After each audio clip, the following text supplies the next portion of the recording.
Okay,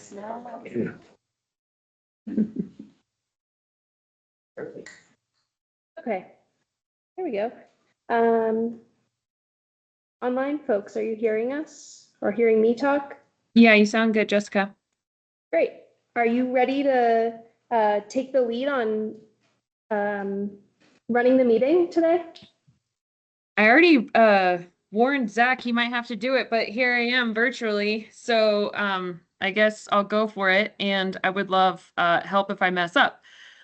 However, we have quorum, so I now call this meeting to order on October 23rd, 2025 at 5:33 for the open space and trails for Town of Keystone. Thanks, Kalina. Great. I will call roll for you since I have a list in front of me. Is that okay? Perfect, thank you. Okay. Alan, Yes. Bernie. I think you're online. Yeah. Oh, you're just muted. Okay. Jack, Yep. Ed, Yes. Patty, Present. Ashley, Yes. Matthew.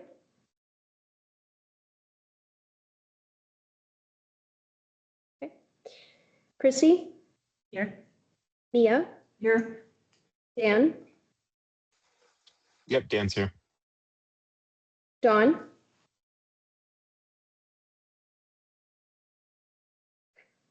Elle, Yes. Kayla, Yes. Christopher. Yes. Welcome. Zach, Here. Lena. Here.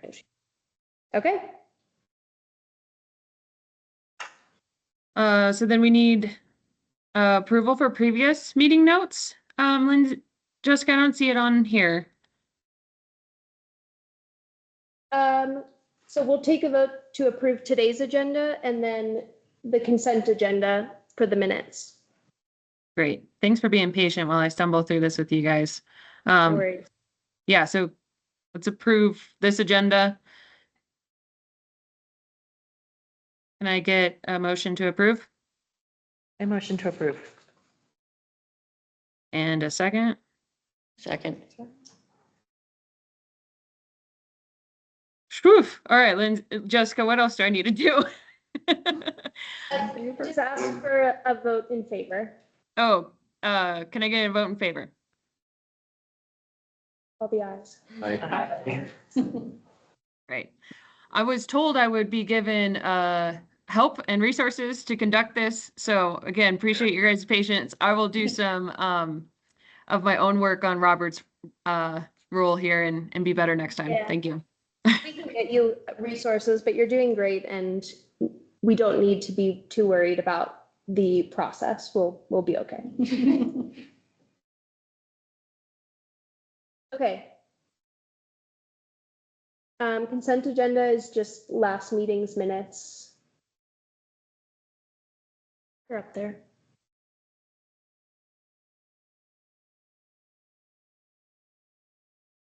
I can move that we approve the consent agenda, if that helps. I'll second it if that helps. Thank you, guys. All in favor? I just figured out how to unmute myself, so. All right, the ayes have it. Great. Okay, we are going to now have Larry and Wayne present to us about e-mountain bikes. I'm going to pull your presentation up.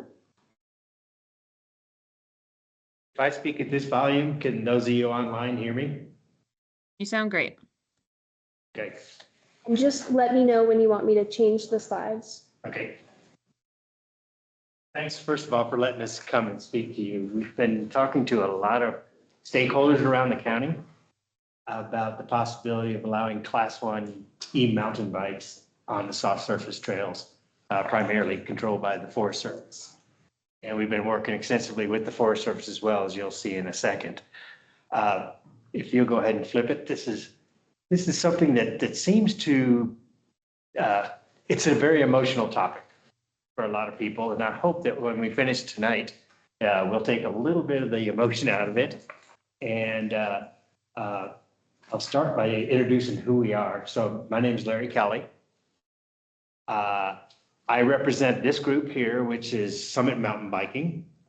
It's a group of about, we have about 130, 140 members.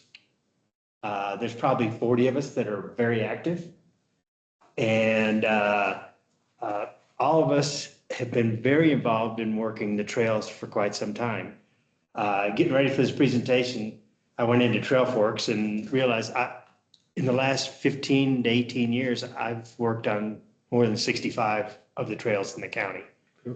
Our group has specifically taken responsibility for the whole Soda Creek area. So any of the turnpikes you see there, the bridges you see there, the new reroute that opened up last week, we did that. Or we participated, I guess I should say, along with FDRD and the Forest Service, and now also working directly with SCOMBA as well. Does SCOMBA mean anything to you guys? It's acronym for Summit County Mountain Biking Association, or Alliance rather. Wayne is actually a member on that board. Wayne, as well as the guy you see on the left there, Chuck Kaufman, have been trail crew leaders with FDRD for 17, 18 years. yeah, they've worked on a lot more trails than I have. And in fact, the guy on the left, Chuck, the fundraiser, the casino night's actually named after him because he's raised so much money for FDRD. So we have, we're very engaged, both in biking trails and hiking trails throughout the county. So you can go ahead and roll forward. We're here for a variety of reasons. One is we want to take a bit of the emotion out, as I mentioned. Another is for various health reasons or body going to pot reasons. Many of our group has transitioned to e-bikes from acoustic bikes. It just, when we started riding, it was not uncommon to do 15 or 20 miles and do 2,000 to 3,000 feet of vertical. That turned into 12 to 15 miles, that turned into 8 to 12 miles, that turned into 5 to 10 miles, depending on how much climbing that we did. And many of us have gotten Class 1 e-bikes. And technically, the trails that we've built, people are telling us that we can't ride on, even though we've got a huge investment in these time and money. Go ahead and click it again. Another reason that we're here is a lot of the resistance is based on emotion. So we'd like to have an objective conversation about the findings that we've come across, for lack of a better word, the straight scoop on where Class 1 e-bikes fit in to the environment, into trail erosion, into conflicts, into many of the issues that get raised when we talk about these things. So we want to take it a little bit more objective. And then the reality is in Summit County, we've got a lot of stakeholders. We've got all the towns, we've got the county, we've got the Forest Service, we've got open space. So we've got a lot of different players in the game. So we've been working a lot with the Forest Service. We've been working a lot with SCOMBA, who has been designated by the Forest Service as the voice or the single point of contact, if you will, for mountain biking in the county. Who's the single point of contact? SCOMBA. SCOMBA. Okay. Summit County, yeah, Summit County Mountain Biking Alliance. It's an evolution of, do you remember Fat Tire Society a long time ago? It was an evolution of that. And so it's got members on there that were part of that kind of died out and it got re-emerged. Got folks like Wayne and Tom really got the thing lifted up. They've got an ED now. So it's really getting a lot more formalized than it has been in the past. And so our ask, the reason that we're coming to you today is the first step of 2 steps with Keystone. What we want to do is look for your endorsement to go to town council to put a proclamation out there that says we, the town of Keystone, support Class 1 e-bikes on the Forest Service trails.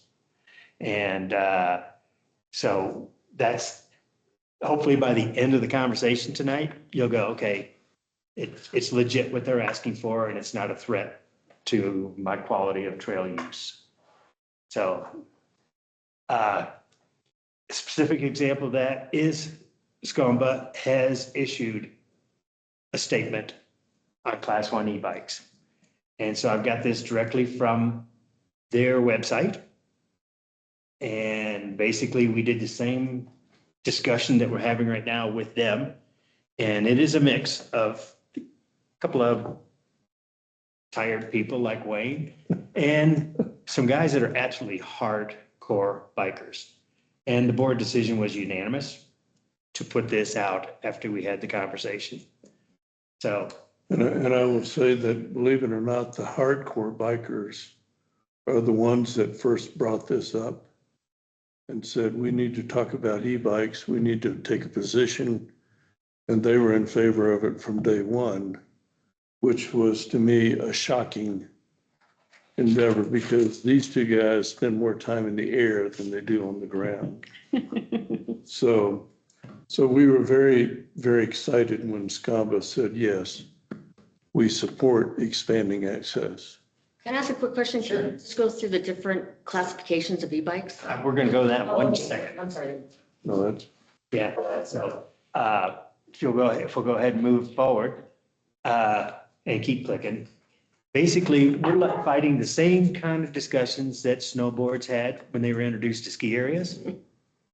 The same kind of discussion that was had in the 90s when mountain bikes got onto hiking trails. So it's amazing. It's the same arguments are just being rehashed over and over again. And so that's what we're going to cover today are the primary arguments that people have been saying. Here's why it doesn't make sense. So this is nothing new in terms of dealing with perception. So if we're moving forward, the primary reasons that people say we need to be careful about this, the first is speed. We're going to address that in just a second. The second one that comes up all the time is what's it going to do to the trails? And we're going to talk a bit about impact on the trail. And third one is we're going to get people out there that don't know what they're doing, and search and rescue is going to have to go find them. And the last major one is overcrowding. It's people are going to come on my trails and use them. God forbid. So there are other ones out there, and we could talk to those if you've got any that. one more. Oh, yeah. Go ahead. Conflict. That's right. User conflict. I forgot about that. This is a big one. And so there are some other more minor ones. And if there's ones that you guys have heard, we'd love to put them on the table, make sure that we're covering all the bases. So is there anything that we'd like to add to this from your personal opinions or what you've I have a heard? question. Yes, Are there other towns that have put forth this acceptance? we will get to that in just a minute. Okay. We'll get there. In fact, this is about the only place that doesn't. So, the Forest Service. And unfortunately, when e-bikes started coming out, they put the onus on each individual district to make a decision. Mhm. And they didn't come out with a policy that says, here's the differences in classes. They hadn't even defined them at the time. They just said, it's a motorized vehicle. It's not a motorized vehicle per US Department of Transportation or CDOT. So that's a whole other thing. So, okay, moving on from here, let's begin to talk about what's are we really talking about when we're talking about a Class 1 e-bike? Going to your question. So this is Honda's smallest dirt bike. Weighs about 265 pounds. It's got a top speed of almost 70 miles an hour. It generates an equivalent power to over 29,000 watts of power. If we click it, this is my analog bike. It's a pivot switchblade. It's just a regular mountain bike. I also have a Pivot Shuttle SL. It weighs about 5 to 7 pounds more than my enduro bike does. Just to put that in perspective, if you look at these two, they have the same components.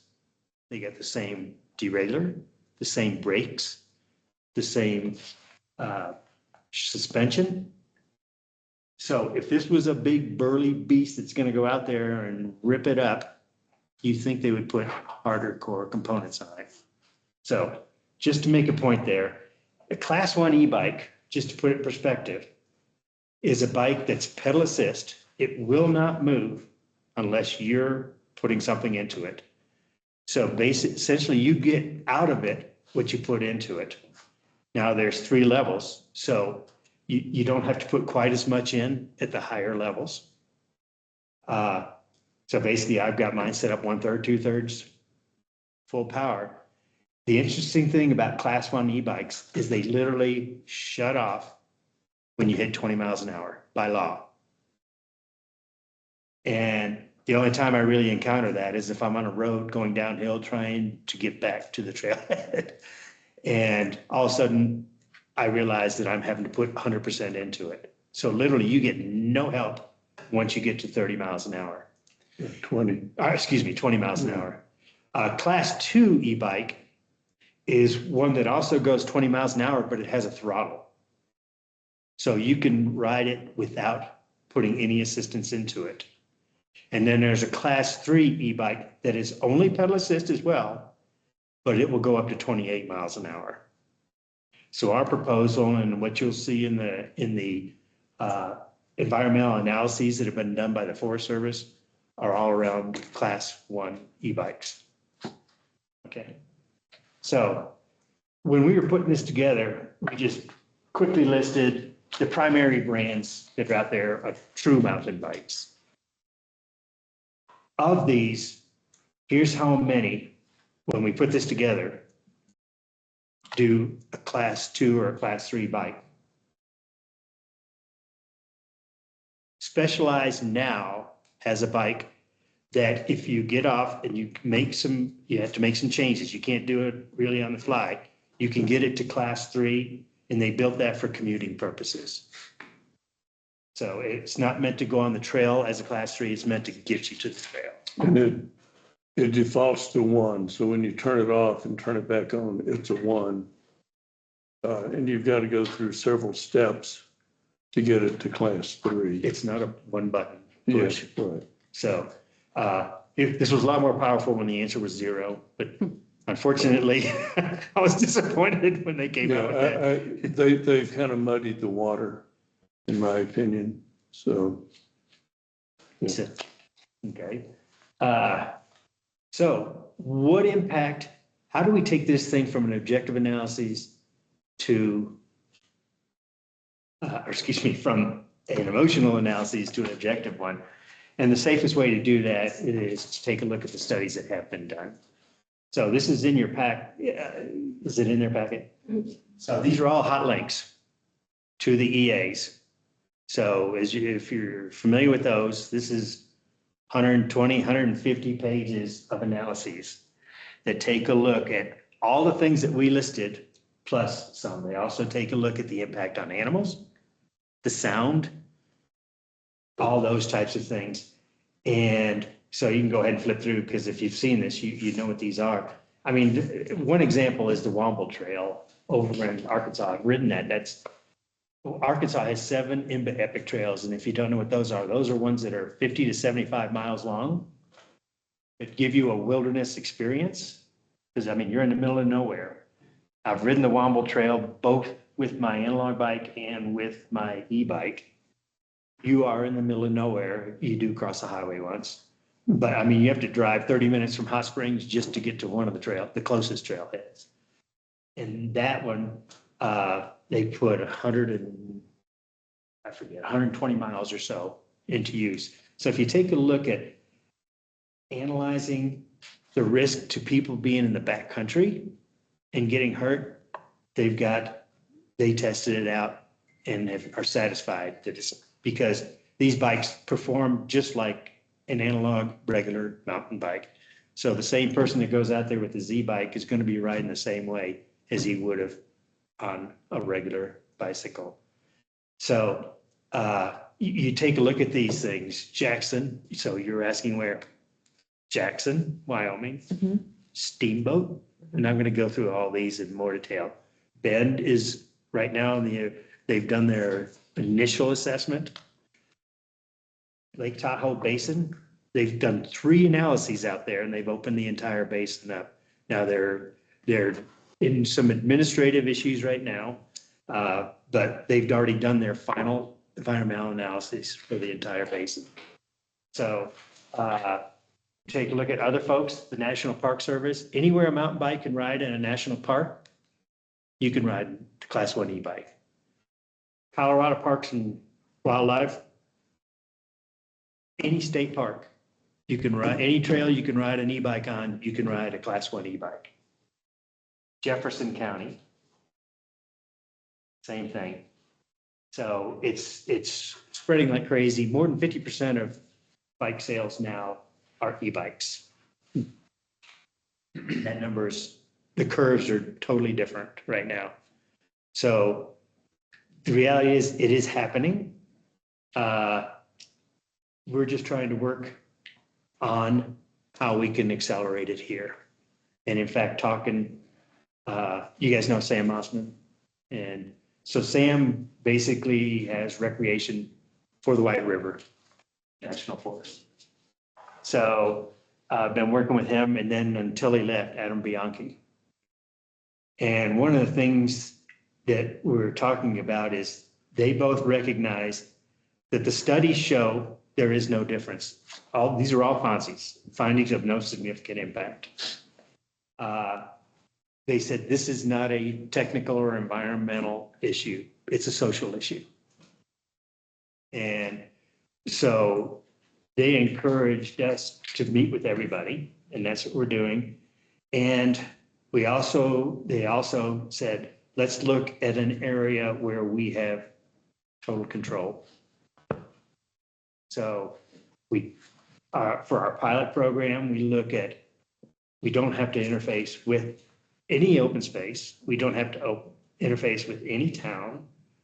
We don't have to do anything like that. If we've got an EA that's current, we can maybe adjust that thing to allow us to do this pilot. And they have one in your backyard. And that's why, as a town, you're the first one that we formally are talking to. Adam suggested the whole Soda Creek area because they had just done the EA for the logging out there. And he said it's one that's long enough that you can get a feel for what a more extensive ride would be. So we can do assessments of 1, what kind of conflicts might arise? Of 2, do we have any issues with people getting stranded out there? These types of things. So Sam specifically said, we need to get you guys supportive. It'll make it a much easier process. So that's a big part of why we're here today. So, yes. So, my understanding is all Tenderfoot is open to e-bikes. So is Golden Horseshoe, and so is Frisco Peninsula. Frisco Peninsula is not the Golden Horseshoe. Parts of the Golden Horseshoe are open because they allow motorcycles there. Right. So, And Frisco Peninsula is also. Peninsula has been doing it for 8 years, Since 19, yes. So whatever the math is. 6 or 7. Yeah, since they've had their special use permit to operate. Right, Right. right. National Forest. And so I'm glad you brought that point up because there's 2 points there, because that's a common thing. It says, well, you got places you can go. If we go back to that, you don't have to go back to that picture of the motorcycle. The suggestion is riding on these trails, the danger that an e-mountain bike would present to a regular mountain bike might be high, yet they're suggesting that we go ride on the same trail regularly with the 265-pound bike that goes 70 miles an hour. It just, the logic didn't hold up very well right there. It's also, it's a limitation. If you ride a bike a lot, you like to go other places. This is be like me coming and saying, okay, you're going to ski Stuhlman for the rest of your life. And now you think about it. If I came and told you, you've been riding these riding these trails for 20 or 30 years, and now you can only ride this handful. I don't know about you, I like going to different ski runs. I like going to different bike trips. Keep it interesting. So, Let me add one thing.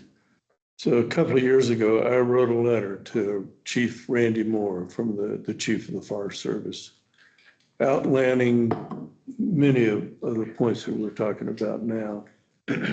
And I got a very short response back from one of his underlings that basically said, no, we couldn't allow that because, number one, there's a safety issue. So in other words, they were concerned about mixing e-mountain bikes with regular mountain bikes, but there's no concern on their part about mixing mountain bikes with motorcycles. To me, that is a total disconnect. And what's really concerning is e-dirt bikes are becoming prevalent. And if I'm riding up there in Tenderfoot and I'm on a trail that's got a lot of cover, and that's true up there for some of those trails, you've got a lot of blind corners. I can hear a gas guy coming, but I'm not going to hear an electric dirt bike that weighs 250 or 260 pounds coming at me. So to me, that's a real safety concern that I've got that apparently the Forest Service ignored or doesn't have or whatever. So you also brought up Frisco. So in that 6-7 years, we talked to Pete Swenson over there who runs the Adventure Center. They have not had one issue. They've not had one conflict. They've not had one injury due to an e-bike in the entire time. So he's willing to speak to anybody and say, here's the experiences that we've had. So yeah, I'm glad you brought those two up. I mean, yes. Can I ask a quick question as well? Is there in these past studies, is there any mention how the trail, like how much more use the trail would get from a percentage standpoint? I mean, a lot of people ride e-bikes because they're not able to ride mountain bikes, as you mentioned earlier, right?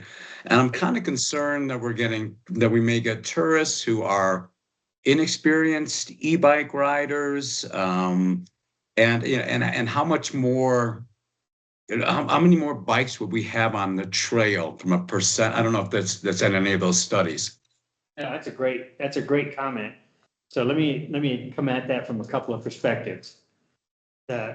The first, and this is from personal experience, mountain biking has barriers to entry. I have literally seen people turn around after a few hundred feet and leave. The second thing is we also have to figure out how do we build an education program to make sure that that doesn't happen. And we actually have a draft or a program that we've got from People for Bikes when they did some studies in Vermont that came up with the same conclusions as the Forest Service. And one of the recommendations that came out of there, well, first of all, if you read the EAs, they do address that they're not seeing a significant number of additional bikers out there. But at the same time, they recognize that this is not a technological problem, it's a user problem. And what that means is a jerk on an analog bike will be a jerk on an e-bike. So that's a tough one to separate. The second part of that is around education. And our group has already made the Forest Service aware that we will work with the retailers who rent these bikes. And we're willing to man trailheads to do education on this kind of equipment on there. So yes, there are cases where people will get on a Sauron or something like that, which is a very powerful moto bike, e-moto bike, and get on these trails. We need to make sure that when the retailers are renting equipment to the tourists that you're talking about, Vern, that they also spend 3 minutes with them saying, here are the rules of the road. Here's what you got to be aware of. Here's where you can go and here's where you can't go. So there's work to be done there. That it won't magically go away. We do recognize that. And in fact, we experienced some of that within our biking group. I'm the second generation of folks in our biking group. We have folks, the guy that was in that picture I talked about, he's 89 and he still rides an e-bike. Rides a mountain bike. It is an e-bike. Some of our friends, when they got on this, they needed a little bit of coaching. It says, okay, you ride this just like a bike. You just don't sit back and expect the bike to do everything for you. So there is a learning curve and there's education that we are prepared to help with that will absolutely be mandatory. Does that answer your question? Yeah, I guess for the most part, I'm not worried about, the 89-year-old mountain biker that now needs, an e-assist. I think that's not really my concern because first of all, that's not going to increase the number of people on the trail. What I'm worried about is, some guy from Illinois who's out here on the 4th of July and what are these trails going to look like on the 4th of July if suddenly, oh, here's a new sport I can do. I can just hop on an e-bike and go through the mountains. Yeah. So that's kind of but are there numbers? You said not a significant increase, but there's really been no studies done. Like, is it a 30% increase or anything like that? You know what I could do? I can get you the sections that is addressed in these environmental analyses. Okay, and my apologies. I haven't looked them over, so. Okay, I can pull out the reference so go to this page on this one or that one where they address it. Okay, that'd be great. And I'll look at them in more detail than I have, which is no detail at this point. Yeah, so. No problem. And I can get that information back to Jess. Mary, then, you mentioned, go ahead. you mentioned the social issues, and then that was really what was the crux of it. Mhm. So what social issues have they run into, and how did other people address them? Well, according to the EAs, they've not had issues. Oh. So right now, and I'll tell you, there are folks in our group that are riding on the trails today. The issues are coming from people basically saying, you can't do that. It's not coming from people buzzing up people's rear tire. I mean, the reality is with the governor on these bikes, a good biker will go faster than an Class 1 mountain bike. They will go faster up. They will go faster down, much faster down. But I mean, that's no joke. I can't tell you how many times we were riding in Italy this summer and we had big e-bikes. They were Class 1s, but they had more power than the ones I have here, the one I have. And we were going up a fairly simple trail and a biker literally flew by our entire group. So that's just anecdotal, but I mean, the reality is a good biker is much faster than these bikes. We have, most of us in our group are 70, Plus. 80. Yeah. But we do have a few that are in their 50s, 53, 55, 57, something like that. And even in the late 50s, they going up a hill, which is where the e-bike really comes into play. They're either right on your tail or no more than a minute behind. Yeah. And if you put a 35-year-old that's fit and rides a lot, they're going to pass you because as you get older, you just naturally slow down. So what you're saying is that there really aren't social issues then? Well, But it's constantly brought up as an issue. It's brought up as an It's issue, but brought there's up as nothing user concrete. conflict, I mean, right? there's not an example that you could say. By whom? Like, By other, mostly, quite frankly, mostly other mountain bikers Okay, Yeah. that are purist, gotcha, okay. Okay. you know? And And some of those frustrations could be that folks are on e-bikes on the trails when they're not technically allowed, right? That's Is correct. that part of this? But that is correct. That is part of, that does create conflict. Right. And quite frankly, I think the Forest Service and the town of Breckenridge and the county have done a disservice by putting up those big red signs everywhere that say no e-bikes. Because they don't have signs that say, don't go out and build that trail that you shouldn't build, or don't leave your dog poop along the trail, Should have those. or don't go around the puddle and widen the trail. They don't have signs for all of that. And yet, you know, that is equally, to me, in most cases, way worse. There are no mountain bike signs going into the wilderness areas as well. But you don't see any bikes there.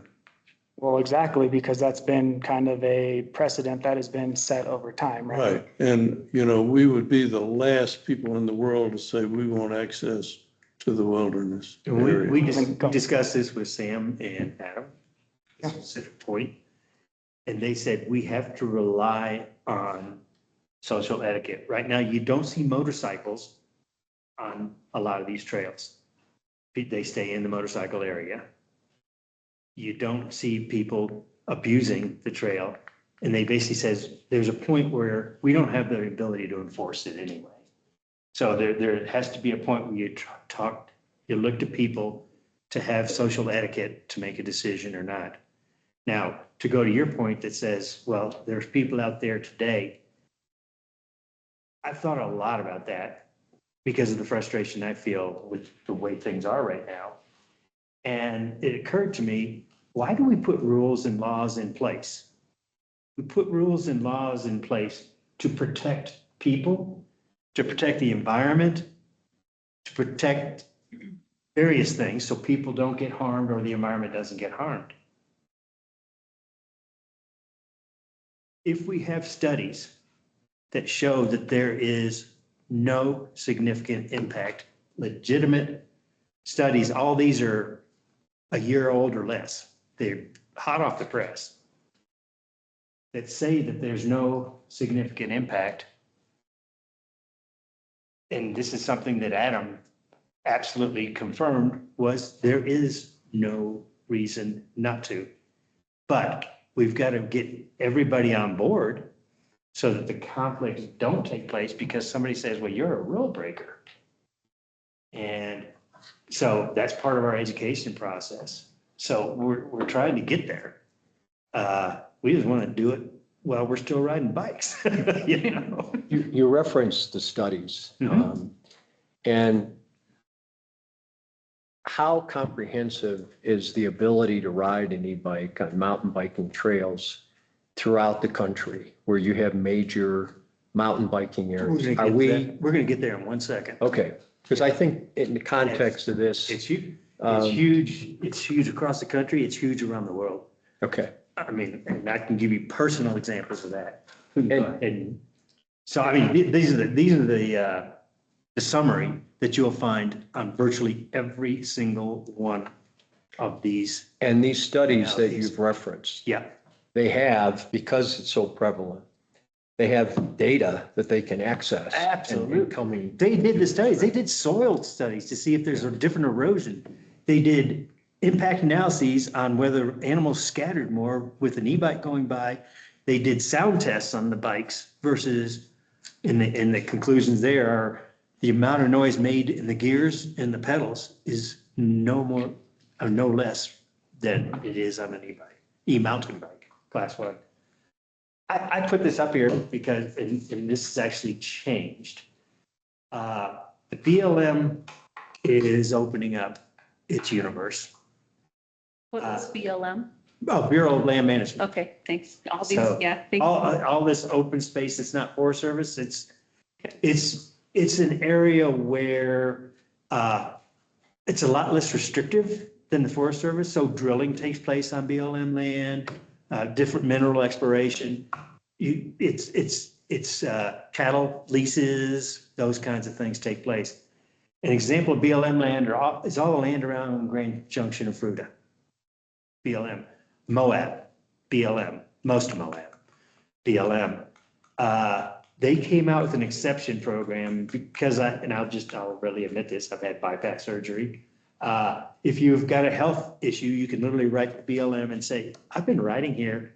They ask you to define where you've ridden, where you want to ride, when you want to ride, and they'll do an exception for you. So this is a letter back from Moab. So I can ride everything in Moab except for the top of the whole enchilada, Guidestown Forest Service land. So I don't want to do the top of it. Unfortunately. It was a big climb. I've done it, but it's not. And unfortunately, the Forest Service does not have a similar program as the BLM does. Now, since I got this exception, Moab has approved Class 1 e-mountain bikes throughout their trail system. That happened about a month ago. Fruita has opened, they've got 3 areas there now open, and when they do their land management study, the next round is going to open the entire basin around Fruita, Grand Junction. So that's happening very quickly. So that's one area to your question. Go ahead.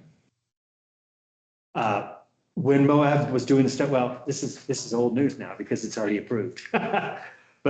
But basically, these were the public comments that they got when they were doing their environmental analyses in Moab. The green is, people are saying, bring it. And so, again, that's ancient history now that it's been blessed. But it gives you an idea of what goes into the assessment of it. It's a multi-step process where they do a questionnaire and then they go through a draft environmental analysis, and then they go through the next step and before they actually get to the final. So we can move on. You can keep going. This was the scoping report. Now it's final decision. All these trails are open to Class 1 e-mountain bikes. Last week, Vail Valley opened the Avon Preserve, which is, if you look at the service road on the north side of 70, it's right beyond that. And this is the hottest thing off the presses right now. So, okay. Is that town land or county land over there? I think it's there. Yeah, I don't know the answer to that. I don't know the answer to that. It was absolutely closed to e-bikes before, and they were nasty about it. So anyway, this is from the Vail Valley Mountain Trails Alliance website. Okay, we can move on. There's other reasons for it. Studies have found, and I can attest to, even when you're getting an assist, even when you're getting help, I'm in zone 2 and zone 3 the whole time. So, and actually, at certain stages of your life, that's better than going anaerobic all the time, which I used to do all regularly on my mountain bike. Okay, we could move on. Here's some side benefits, and this is one that Pete Swenson gave us when we were talking to him over in Frisco, was he likes the fact that people can ride to his trailhead and not drive there. So he says this is one that you need to include, and I can tell you, I live in Silverthorne, and I ride over and ride tenderfoot regularly now. That's almost 6 miles from my door to the trailhead. That extra 12 miles plus tenderfoot was outside my pay grade. So I personally am a part of this as well. And you can see what the Forest Service is doing at the trailheads at Quandary and other places right now, because they can't control the number of people going there in cars. Okay. This was one of the first studies that was done here for Vermont and NIMBA. These are old. We can move on. That's the one that sold me, was University of Vermont, because that's Are you on there? that's my alma mater. So Oh, okay. I had to look at that study. I can tell you the professor, Mike. His name's Mike. So here's your question about acceptance. Obviously Frisco, Steamboat has opened up. CPW, I mentioned, Jeffco. You know, the funny thing is, whenever I talk to somebody, one of the first things that come up and they go, do you realize the White River National Forest is the most heavily used forest? Period. And as soon as you discount skier traffic, it's a busy forest. It's not the busiest. Jeffco gets between 5 and 7 million people on their trails a year. And they only have 250 miles of trail. So to your question, Bernie, about crowding, Jeffco sees a lot of traffic. And how many incidents have they had? So Wayne talked to both CPW and Jeffco, and what did they tell you? Well, number one, they said we only had one rescue, and they've been open to e-mountain bikes since 2018 or 17. They've only had to do one rescue.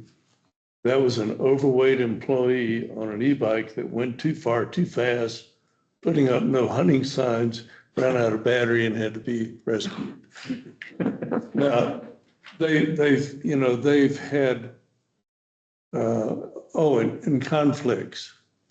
So I've been down there on a weekend and I did North Table Mountain on my mountain bike, e-mountain bike, and there was everything there. There were horses, there were hikers, there were people with climbing gear, people walking their dogs. I mean, there were everything. And I stopped and talked to several people, both mountain bikers and hikers. Nobody said, oh no, we don't have any problems. And the response when I talked to their open space person, Marianne Pinnell, was, no, it's an asshole's an asshole. It doesn't matter what the instrument is. So it doesn't matter if it's an e-bike or a regular bike or even a hiker. If you're an asshole, you're an asshole. You're going to act like one. What's not on that list is, well, state of Arkansas. You know, Bentonville is the Moab of the East. They'll probably be getting more popular all the time. They've been open to e-mountain bikes since day one. And I've talked to their people there. They don't have any issues. Dan, do you have a question? Yeah, I don't mean to cut you guys short, but I think that we're probably at the point where if you guys can finish up your presentation, if you have more points to make, that we could move on to discussion in the group about how we feel. Okay. To your question, it's accepted everywhere. And I've ridden in British Columbia, everywhere. I've ridden in Italy, yep. Spain, yep. They're accepted. Australia, New Zealand. Yeah. So we have hurdles here that they don't have to face. So I listened to you all online before I came here. Kind of what I'm hearing is because it was a new thing, out of an abundance or perhaps an overabundance of caution, rules were put in place of a general ban. And then as more evidence has come out, it seems like the issues which might have justified those bans, that hasn't panned out, and it's largely been allowed, except for a few, the Forest Service and the backing of purists. But those who are watching the evidence and the agencies that manage the lands that are not, or that are more open-minded in looking at the evidence are generally saying, well, there isn't a problem, so it's just one more user group. Is that an accurate assessment? Yes.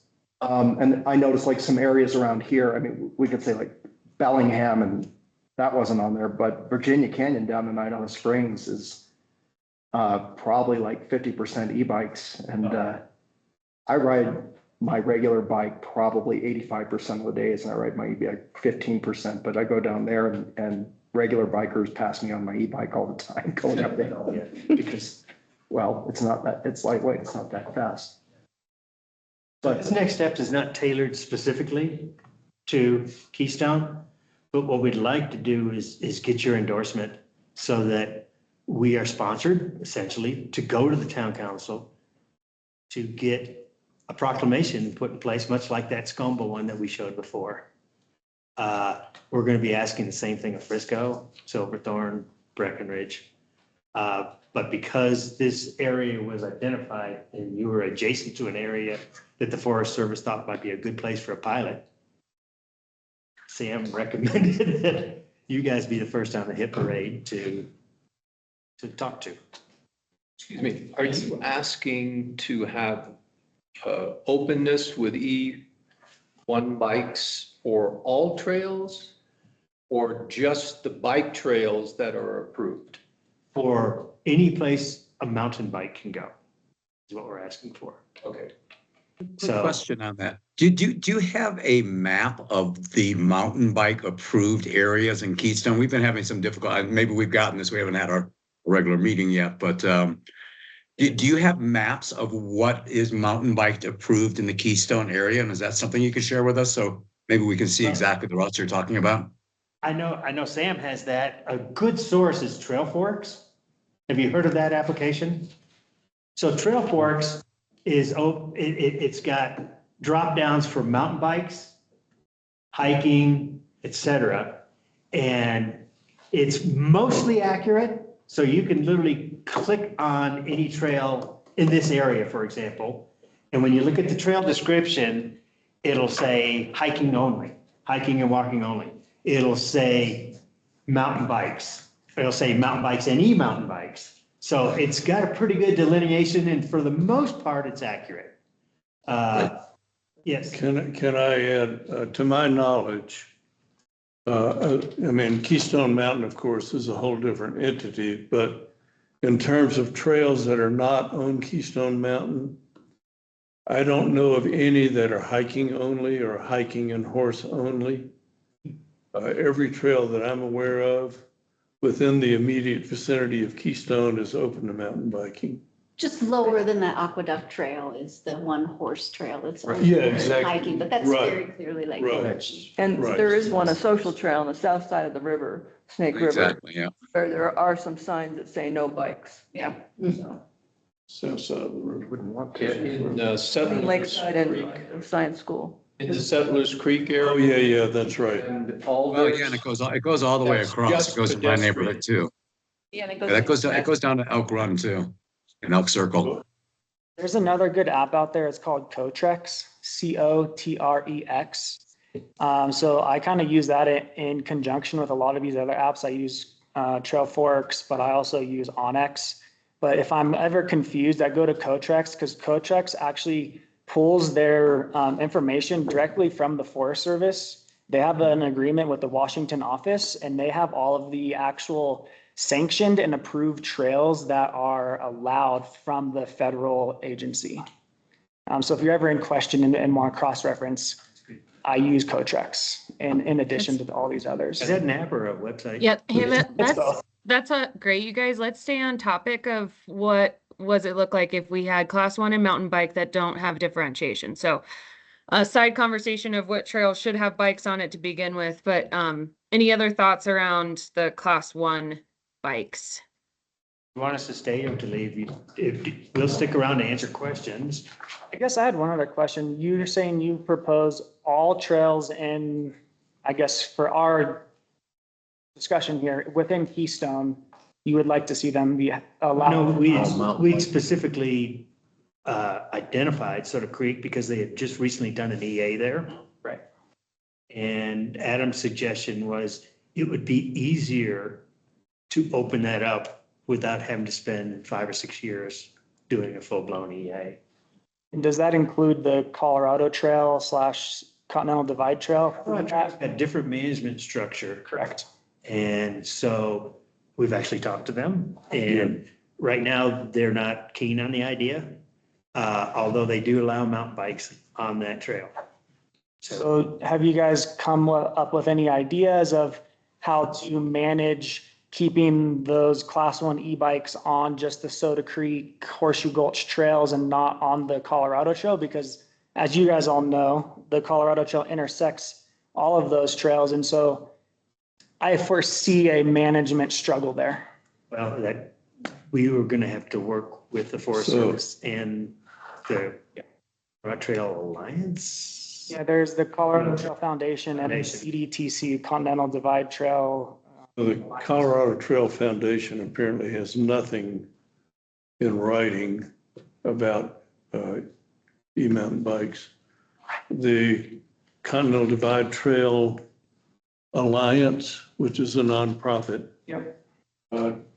takes the position that if the trail is, if the trail is not currently open to mountain biking, they don't want to allow mountain biking on future segments of the trail. They don't have any specific written policy about e-mountain bikes. But again, that is a nonprofit. There's nothing in the law that authorized the Continental Divide Trail that I know of in talking with the coalition, with their association. Nothing in the law that prohibits it. Yeah, so there's a National Scenic Trail trail advisor, I guess, with the Forest Service. And I wonder if we could find some sort of guiding practices on how they manage that sort of use as well, just to kind of have a better understanding and how that would kind of be depicted there. You know, I talked at length with the Continental Divide Trail Alliance, I guess they call themselves. And, you know, his conclusion was, no, we probably would not support it as a nonprofit, but he didn't see anything in law or anything else that would prohibit it. And if you go back to the beginning of the conversation, because there's so many stakeholders, everybody's saying, if this guy approves it, I'll be good for it. And it becomes. I was gonna say, it around like reminds this. me very much of the snowboarding back, Yeah. then some resorts became snowboarding resorts, and then your ultimate goal is to have them accepted everywhere. You're Yeah. just trying to start with certain places. And that's why we're focusing on Forest Service land that they can control, so they can go, okay, we can do it, we can do a test of this, and we can control it. And we all know they're already there. I mean, I walk that Soda Creek Trail, I'm on the lower part of it, and there's class 1 e-mountain bike. They're so hard to discern now. Anyway, I mean, they literally, you can just tell there's just a little thickness to the frame. But other than that, they're there. I'm sure they're in all these places. They're so. everywhere. Yeah. I have a Dr. question. Dan, oh, go ahead, Ted, and then we'll go to Dr. Dan. Okay, thanks. I'm sorry, Dr. Dan, I didn't mean to jump in front of you. Go for it, Actually, no to worries. build on that last comment, it seems to me, I see more class 1 e-bikes than I see regular bikes on the trails. What do you guys have any statistics on the adherence to this? It doesn't look like anyone's even paying attention to the regulation anyway. Do you guys have any idea? That's true. All we know are sales stats. That's the only thing. we get Do we on. have any data on how many class 1 e-bikes are out there right now? No. No. They're the We majority. know how many have been sold. That's all we know. Well, and the interesting thing, and then Dan, I'm going to kick it to you. The interesting thing is, how many have been sold, but it's actually not an add to the general consumer over the last 5 years, excluding COVID, when we had a huge bang in the bike market. And if you're a biker during that time, you knew that like it took a year and a half to get a bike because they pretty much sold out. It's a conversion from a classic to an e-bike, not really an add to. When we think about like overcrowding, we're not actually growing the sport very much with the e-bike introduction. It's kind of been steady 2.1% over the last 4 years. Even though the e-bike sales have grown insane, it's more of a conversion than an add to. You know, that was a conclusion of the University of Vermont study. And that was also the conclusion at Tahoe National Forest was the first national forest to do an EA and allow e-mountain bikes on 32 miles of trails. And that 32 miles became their test base. And they collected all kind of data on the usage of that trail.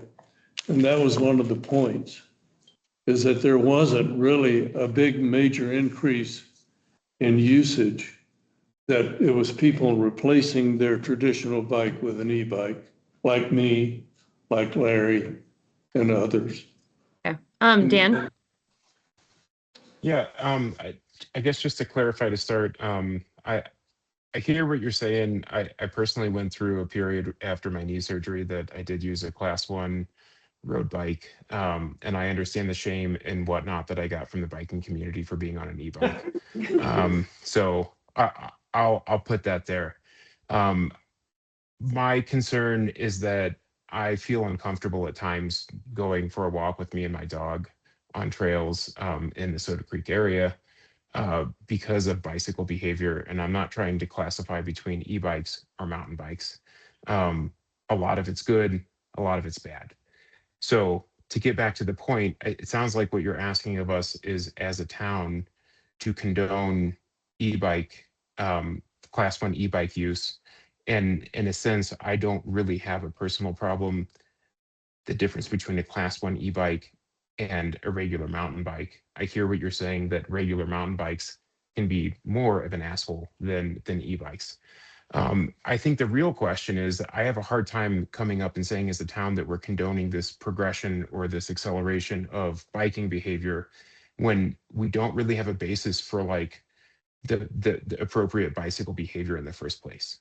There are times that I see bikes come around blind corners that are way too fast to be able to like stop or control their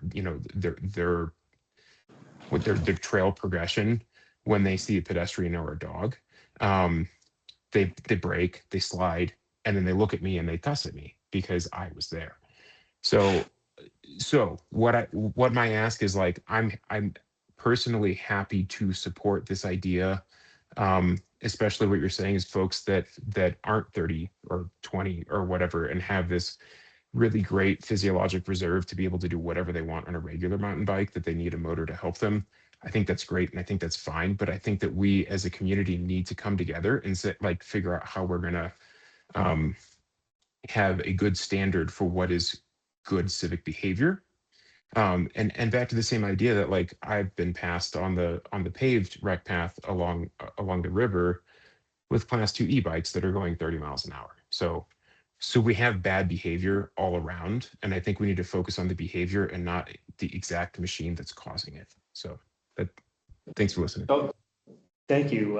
We will be working to develop an education program. If you've got ideas, we'd be very welcome to that. We're getting ideas in terms of what the messaging needs to be and signage needs to be.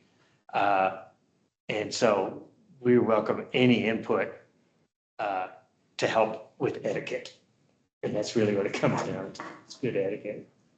Maybe we need slow zones like they do on a ski map. Yeah. I want to clarify how the process would move forward if this board decided to issue an endorsement. You would recommend to town council what you think they should do, and then town council will make the decision. So we are not the decision-making body, but I do want to subtly move the conversation towards maybe discussing or being ready to vote on what you want to do, because the next step would be to issue a letter to town council with your recommendation. We would be excited to have your input. We do have a draft proclamation in the presentation that we drew up just to give you a starting point. Can I just say something? Sure. I just think it might be a really excellent opportunity that doesn't exist already to use this and this SCOMBA, that you all are willing to address etiquette and all of this kind of stuff. It might be a really nice opportunity, more so in Denver than up here. But but the bikes that are going super fast are not the e-bikes; they're the professional bikers that are, that's it. And so it might be an opportunity also in that respect in resort zones. And maybe if there's the difficult, whatever, slow, fast, whatever signs that is, maybe there's some way to have that enforced on our trails as well. So if there's the blind corners, I live over by Lakeside, and there's a place where people are supposed to dismount off their bikes, and because people are walking and the trail's like this big, you know, it might be, I think it might be an excellent opportunity too. And if you guys are helping to lead the way and create this etiquette, maybe it could be designed here and proposed here or something, then taken elsewhere in the country. So I think it might be really great. Well, and just hitchhiking on your point, I mean, that pertains to all paths. Yep. And having clarity behind the usage and being able to have it pretty visible that you can point to and know if somebody is not following the, you know, the policy or the law or whatever. We don't have that right now. No, yeah, and if you rent bikes, you know, maybe part of the protocol is in Keystone or Summit County or wherever you do it, that you have to provide these, whether or not somebody reads it or they go over it, but it has to be provided. Yes, and workshops, you know, like we're talking about education, I would think that, you know, that could be also a way to draw people into our town for proper usage or enjoyable and shared usage, once we had the outlined behaviors. I think at this point, I'll move that we allow them to submit a letter to the town, and then they can make that decision. It's not.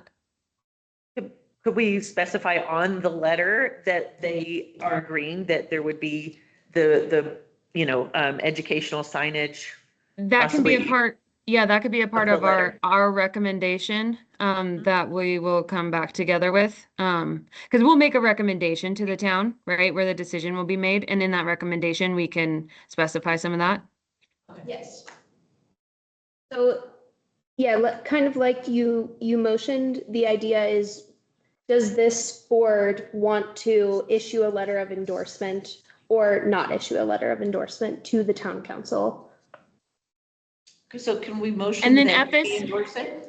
at this Or do time, that- we would, and clarify me if I'm wrong, Jessica, but at this time we could motion and then we can go through a really clear discussion point and everyone can like voice their concerns or their advocacy for it. And then we would vote after that. So unlike like voting for the agenda, which has no discussion about it, like we can still move through this process with a discussion. Yeah. Yeah, you can still discuss, you know, what that would look like.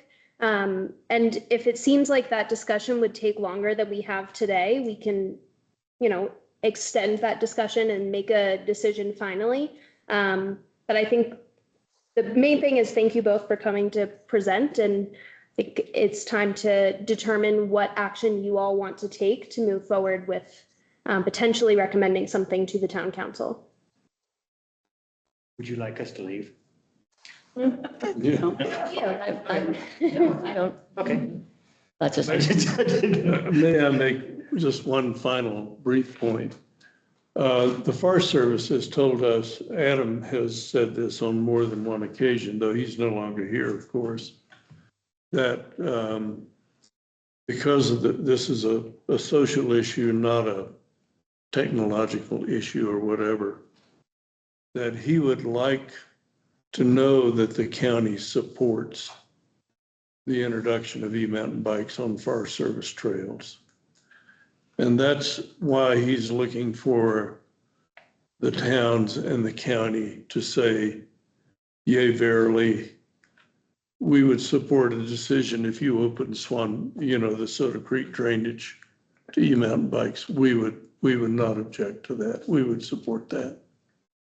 So that's basically why we're here. So. Thank you.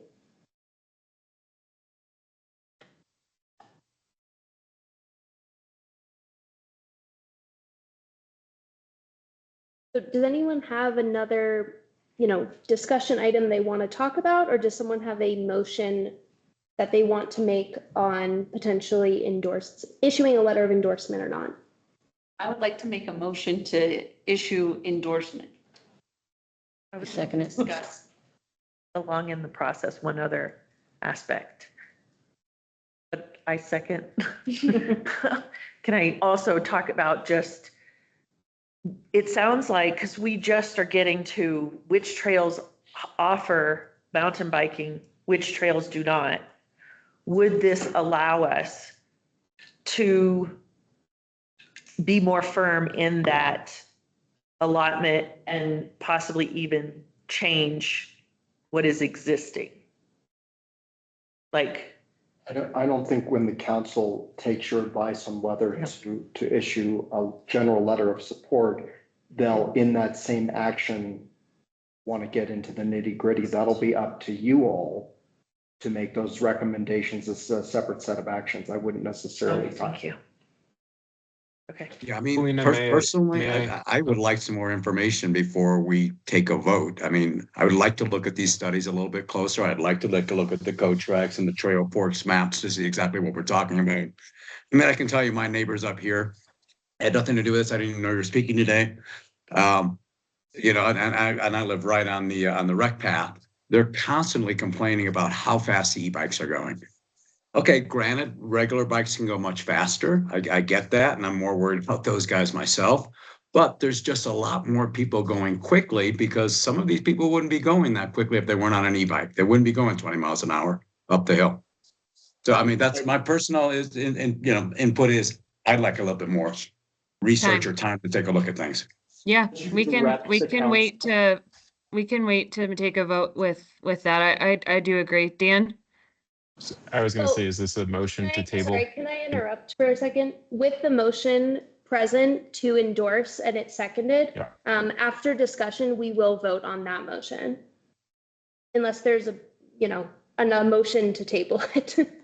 I would like the motion to table until our next meeting or later. I would second that. Okay, is there any discussion on that? I just want to add that as you think about directing the council, I hear you all that there's issues on the bike path. And I believe that the discussion here is about trails. And I want to separate the rec path out because that's generally governed in conference with you all with county open space and the other open spaces. E-bikes are already allowed there. And that is a separate issue. And we know it's an issue. So I just don't want to conflate those issues as you can consider specific. That's an excellent point, because I think Yeah. yes, that is an issue, Ted, for sure. But I think we're comparing apples with oranges here, where mountain bikes primarily are on certain trails where the class 1 e-bikes would be. And yet the rec path is a whole different issue where you have to have your head on a swivel. Yeah, I will say I've been terrified in Frisco on the rec path. Like, I see there's an issue there, but they're already allowed there. That's a separate set of controls, and it's not what you all are making motions So on. will you also make that, so to be clear, what we're making a motion on, it's only on paths, bike paths or trails where mountain bikes are already allowed. Right, and currently e-bikes are not allowed. Okay. But I also think that there's a request that we digest this just a bit more. Yeah. Not to put it off completely, but maybe have a resolution that by such and such a date, we're going to make a motion or decide on this formally. Okay, so I have a question for the two people that want to table it. Are you all clear about the mountain bike portion of it, or are you putting the mountain bike trails along with like the rec path? Are you putting, are you separating out those? I wasn't putting them together. I understand the differences there. My point was just that my neighbors are already complaining about e-bikes going too fast on the rec trail, around the rec trail. I mean, why wouldn't they go too fast then on the mountain? So my opinion about that is, think about it. If you're riding a mountain bike trail, the speed is not going up. That's when pedal assist kicks in. Going down is not when e-bikes, that's when the speed occurs, right? So I'm just trying to think logically. I see the people whipping through the flat trails. I don't see that on mountain bike trails. To me, this is an accessibility issue. You know, it's like we're thinking about people with mobility issues, and we're trying to do not grant them access to the trails that we love. And I don't understand why we would do that. Like we can put this off, or we can talk about it now. But the issues that were raised to me were all addressed. I think we had a concern about, is this going to increase traffic? And I think Kalina had a good point. E-bikes have been out there. They've been selling like mad. People are trading out. We're not seeing more people who don't want to mountain bike, don't mountain bike. They don't mountain bike because they have a pedal assist vehicle. They're just like, I want to cruise or I want a mountain bike. It's a very different type of person. The trail erosion, that's just not an issue with Pedal One or what are these called? The Class 1. Those are motorcycles that rip it up, and Class 2, Class 3. The speed, I just think that we should talk about it now, or if we need specific information, let's request that specific information. But I frankly don't want to go through another 2 hours of this, you know, in a week or two. But like either we vote on it now or get, if there's something specific we need, by all means, let's figure that out. But I think we should vote on it. A point that I would like to make is that we're talking about bicycles, and I think Dan mentioned earlier just about being on trails where there are not bikes. And I don't know if that's part of this discussion or part of another discussion, but as somebody with mobility issues and grandkids and dogs and all of that, I guess I am looking for some trails where there are not bikes, because it seems like almost every trail there are a lot of bikes, and so we're constantly having to look out for that. Now, it may just be a personal thing and not supported by the general group, but I just wanted to bring that up. Yeah, and I think that's work that we can do, but I think it's aside from this conversation. Okay. Yeah. Yeah. And I think, you know, those are some recommendations that as a team and we get more sophisticated, we can definitely take a look at. Cause I don't think you're alone in that. And what if there was like a hiking only trail, but that's like an aside from this. Okay. I'm good. Yeah, I do think, I'll get back to you in a second. I do think that the best thing that we could do to just kind of move this along, because we do have quite a number of other agenda items, is right now the motion is to table this discussion. We can vote on that and see if that passes and if we're going to talk about this later. And if that motion does not pass, then the motion that was previously was to endorse. And I think we should start with that because we could discuss tabling it for a very long time. I will not say anything now because Okay. I like what you're doing. Okay. Let's keep it moving. Okay, so that is the end of the discussion on the motion to table the discussion until the next meeting. So we will then take a vote. So if you do want to table the discussion until the next meeting, raise your hand or say aye.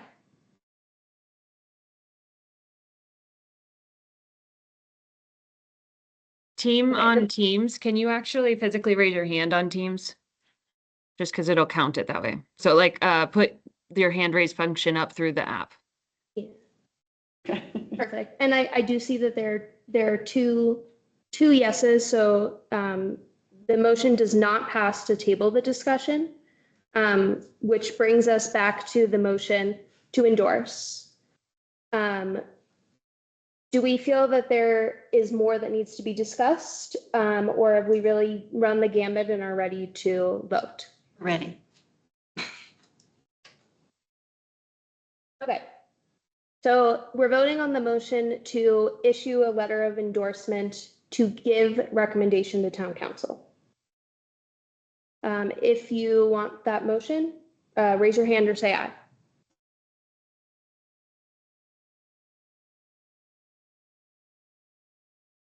Hey, Jessica, as a chair, don't I lose voting power? Unless we're tied? Yeah, I am tag teaming with you a little bit just while we're, No, I figuring really things out. appreciate it. I just Okay. want to make sure I don't have voting power unless it's tied, right? Yes. Okay, sorry, can you raise them again? I lost count.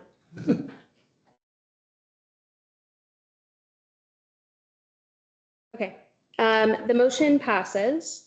So this, we can figure out the process for doing this, but the best case scenario would be that one of you takes the initiative to draft this letter and we discuss and work through the draft of this in our next meeting so that we can recommend an official letter that everyone approves of to town council.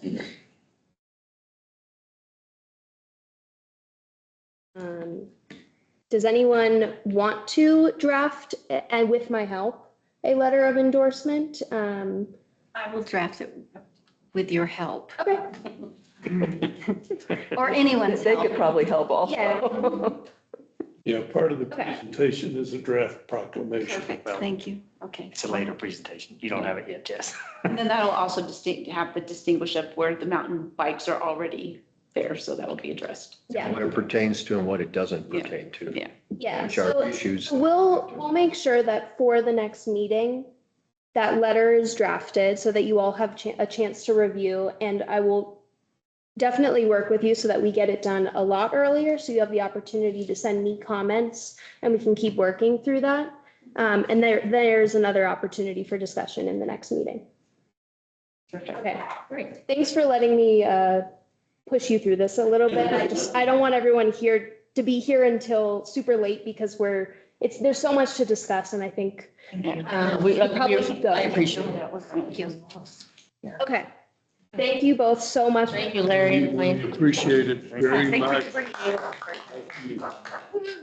If there's anything, with the questions that you two had, if there's any specific questions,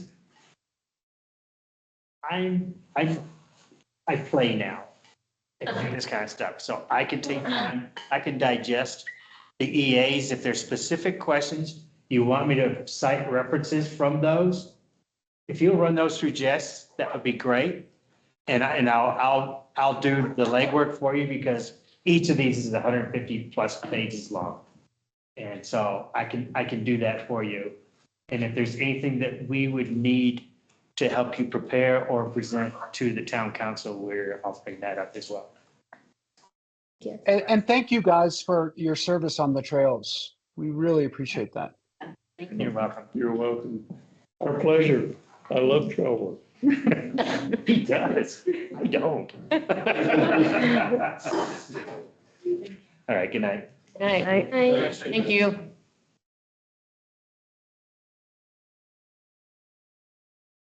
Okay. So this next item is something I want to share with you all and provide some clarification on. So you probably saw all of these maps that show asset identification between the county and the town. They also come with tables, long tables that identify who owns every single piece and, everything about that. I know that these are somewhat difficult to wrap your head around. Lindsay and I have also been studying them. This is part of the MOU that we are working to go forward with, Memorandum of Understanding, which is pretty much the process we're going through to transfer county trails and open space over to the town.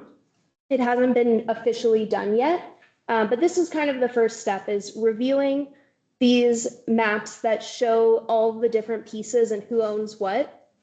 And really, this is in here so that you have a head start to start looking at it. And what would really help Lindsay and I is if you could, do your best to start to piece through how these maps are set up. And if you see something is missing that doesn't seem quite right, or something is just not making sense, why does the county have that? Why does the town have that? Why does the Forest Service have that? Just send those questions or comments to me and Lindsay so that we can make sure that's all being addressed when we finally do transfer all of these trails and open space pieces over to the town, and make sure that we really understand what is happening here. What's the time frame on that? That transfer? I don't know. I do think that we are moving, like both parties are happy moving forward. And so it's kind of, we're getting through it, but I think by the end of the year, but I don't know.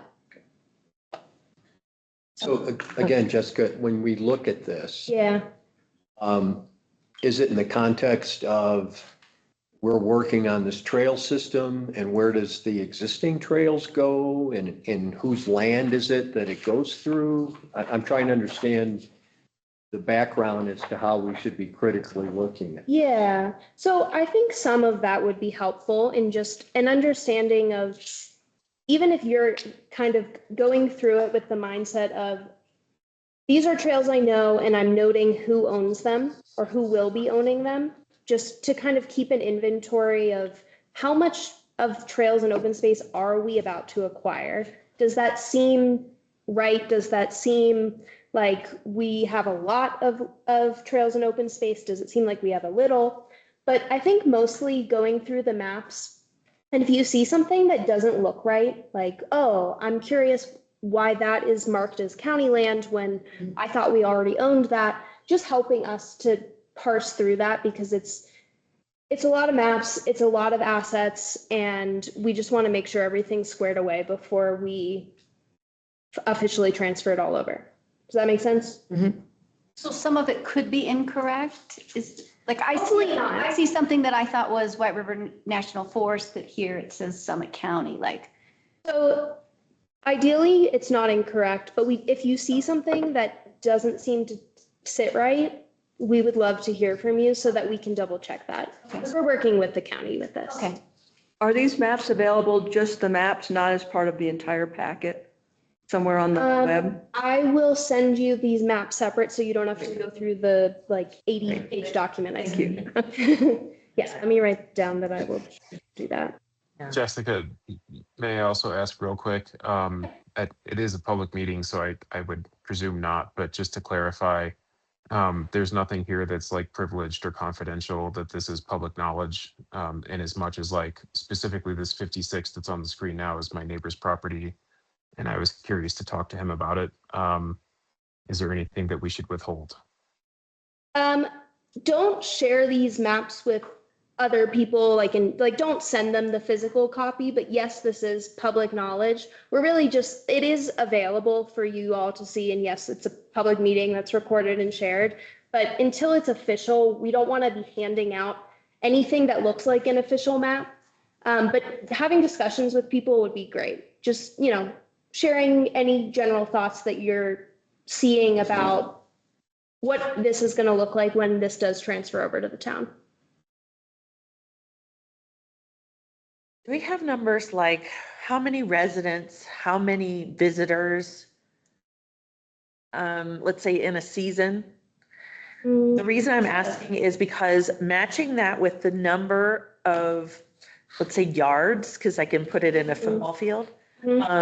I got it out of a Crested Butte newspaper, and I thought that would be a very helpful metric because the discussion was, if this development happens, let's say we have, 20 football fields to each 100 residents, and then, or visitors and residents. And then if this development passes at the same time as this one and this one, we're going to go down to now 2 football fields where we had 20 for 100, Just an understanding of kind of open space per capita. You were discussing. I can work on those numbers. I have been compiling a lot of really detailed numbers about how many people live in the town, what neighborhoods, how many units are built, things like that. I'm almost ready to share it, but not quite. But I can start to get you preliminary numbers just to start looking at that. Just to kind of get our heads around. And like I said, I mean, yards is easy. I think we can all say, okay, that's a football field. Just trying to look and be able to go through this big amount of data in a way that could be visualized. Yeah. So I think I will start looking into that. If you don't hear from me soon, send me an email again, just with what numbers would be the most useful so that I can try to get that as accurately as possible. Okay. Jessica, I found working with 3 individual maps of Keystone really cumbersome on my little laptop. Yeah. Is there any way I could come into the office here and you have the actual map? That's one sheet that I could work with? So we did not receive it in one sheet, but we did print them out large and have them hung up Good. over in our wing of the building. So if you did want to come in and just look at them physically on the wall in Yeah. big print, you can do that. Great. Nice. Do we have this in like ArcGIS? No, we just got a PDF copy. Is that one in color? No. You know, just. That was Well, no, helpful. I mean, putting it on a different color is a little bit helpful, but just to begin, again, creating a visual that we can all kind of get, like, you know. Yeah, we did not make these maps. We just received them. So they are exactly as we have. You have exactly what we have. Okay. Will we talk about what each of these property interest types mean? Not my house. Yeah, so I'm here. basically, I can just walk through what we're looking at a little bit. Basically, what we've been given is each of these maps, shows a different area. One hatch shows land that was dedicated to Summit County, so that could have been by private property owners, by forest land, by, some entity that dedicated it to Summit County and is now going to be transferred to the town of Keystone. So that's the crosshatch pattern. It's very hard to differentiate the grays, but there are, and that's why I think the tables help as well, but there are areas that Summit County is going to retain maintenance and ownership over. And that is one portion to be looking for. There's all the parts that are already in the town of Keystone. There are the parts that are part of the White River National Forest, and then unincorporated Summit County. I think they're just trying to provide a regional scope for all of the different trail networks and land. And then on the maps that show more of the trail networks, let's see, looking for the key they sent. Okay, I can't. I'll look and see if they described more about the key for how they've marked trails. But similarly, some of it will be sent to the town of Keystone. Some of it will remain in county ownership, and then some of it is not in the county or the town and is national forest land yeah. And that's, what you're looking at and the questions you have are the same that we have. So we're just, we're slowly just working through the maps, understanding every piece and, just looking at Exhibit A2, for example, like just seeing how much of that open space land is being transferred to the town is kind of just like a nice litmus test of like, okay, it's around the Snake River. We have, this area in like the Mountain House area. So just like getting an idea of what we're going to be acquiring ownership for and what we might need to do with it. That's all I got. I have a question. Yeah. So as the trail committee, I think what we're most interested in is what are we responsible for? And at some of the earlier meetings, we had talked about the challenges that we might have from a trails perspective with ownership. And there was because Vail owned a lot of land in Keystone, there was always that, was it Vail's or the town's responsibilities or, or even the Forest Service? Does this clarify all that? Like when we look at along the river, are we now kind of owning that, or do we still have those concerns with Vail and whoever? I don't see Vail accounted for. Yeah, so. Is that unincorporated Summit County? Vale's? So it depends. Some of it is within the town of Keystone and Vail owns the property. Some of it is within the county and Vail owns the property. So it is only separated by like the municipal boundaries of Keystone and the municipal boundaries of the county. It doesn't get into property owner by property owner, because just like Vale's a property owner, like so could I be. And so it doesn't, to be honest, it doesn't fully address that, but that is part of the study that I've been doing on build out and density and ownership. So ideally in the future, we can combine this map in GIS with what I've been working on so that we can get a better idea of that. But ultimately, the question of the piecemealed ownership of trail networks is still in play. Okay. Okay, but we at least have eliminated the conflict between municipalities. Yes, that is the goal of this transfer. Is we're managing as much land as possible that is within our own municipal boundaries so that we can do coordinated work across large pieces of open space and trail rather than needing to do really little pieces and have, you know, a lot of collaboration needed and time needed between the town and the county. Okay, thank you. So yeah, just email Lindsay or I if anything comes up, or if you want to come in and review and look at it a little bit together, that's also fine. Okay. Get back to agenda.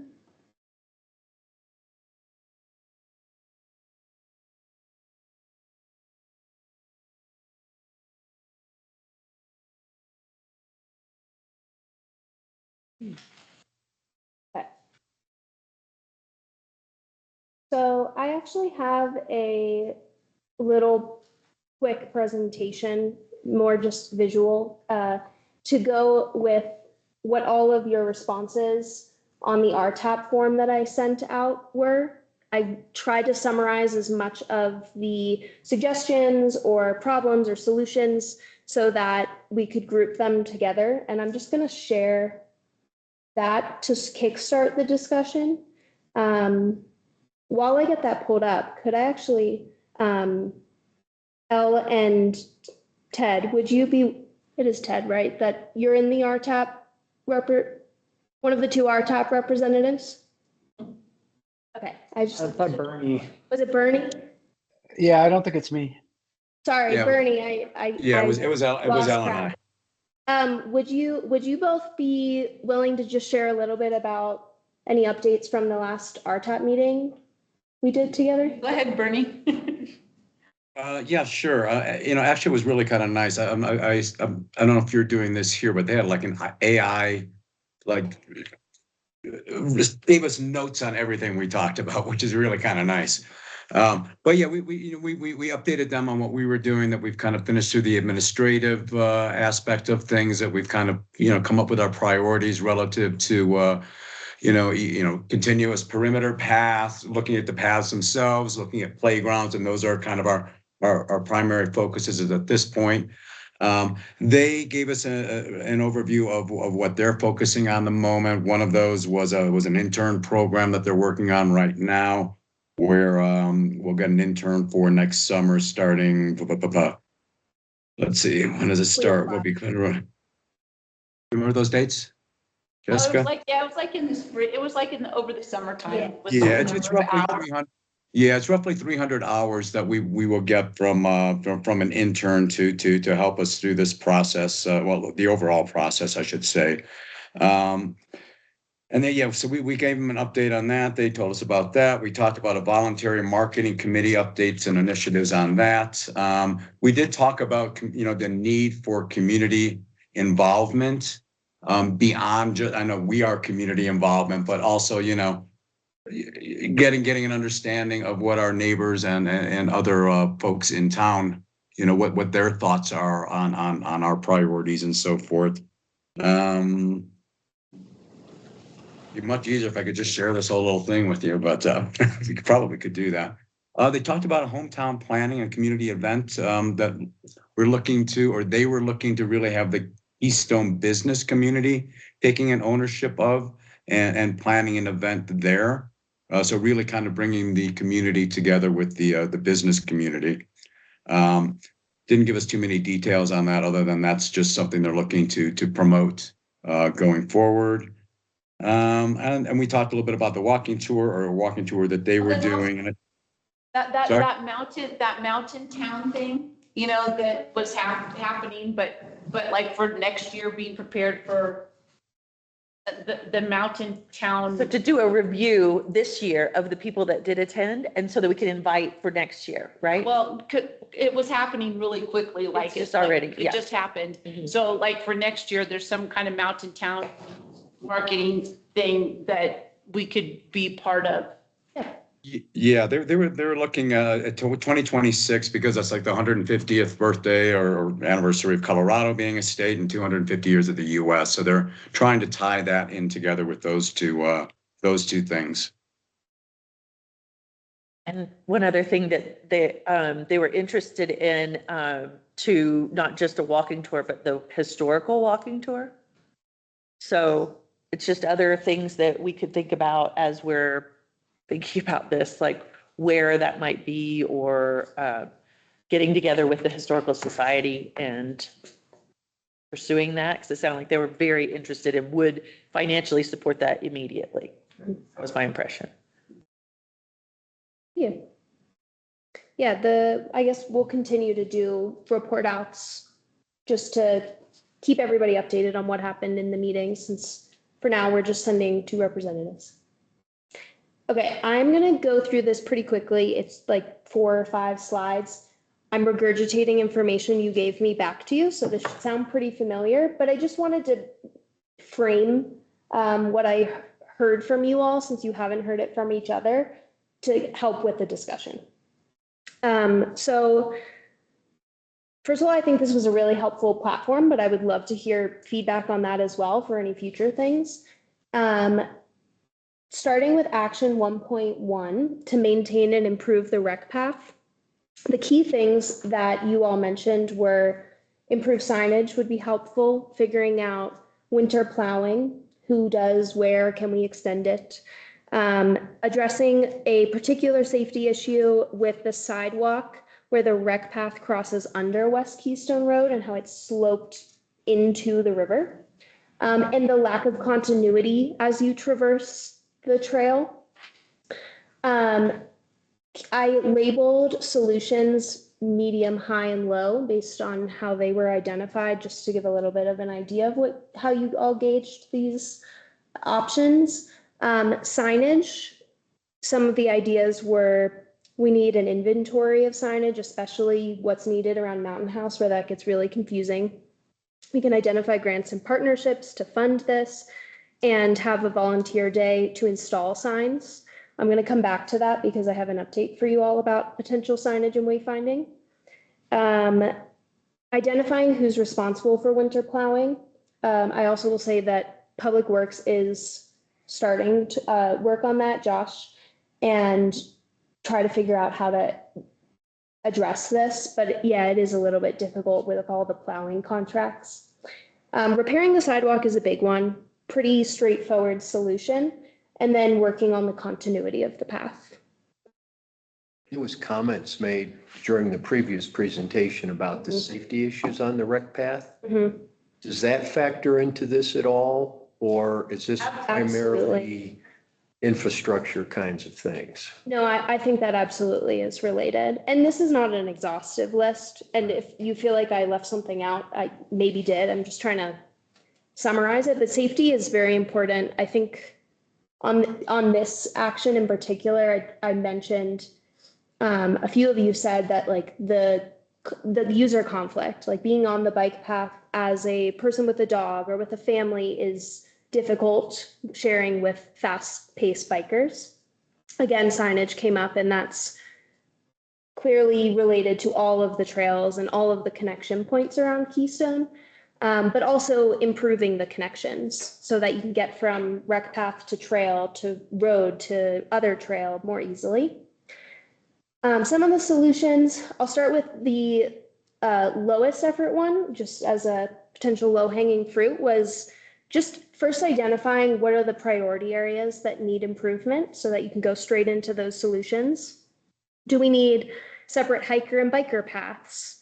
signs and stairs and other accessibility measures that help traversing trails, more trail connections on the north side of US 6. And then I'm going to elaborate on formalizing the social trail on the south side of the Snake River. Mia took some really great pictures and let me share them, and also drew where the trail is onto the confusing maps we've got. And I thought this was a really interesting, and also something that any of you could do is, if you are on a trail and you see something specific, snap a picture and send it to me and just write a quick description. And I think we can start compiling inventory in that way. But I thought that was really useful. Thank you. And there were more, I think Ted had pictures for me as well of the sloped sidewalk that was under the rec path. So all of that is super helpful. Parks and playgrounds, and I think this applies in general to identifying assets in town, is like land ownership and boundaries are very difficult to navigate. And the maps and inventory we currently have are not super clear, but also that as we're doing all of this, the idea is nature and wildlife ecosystem should be preserved and protected, so that we're not just like, hey, new playground, new park, move on.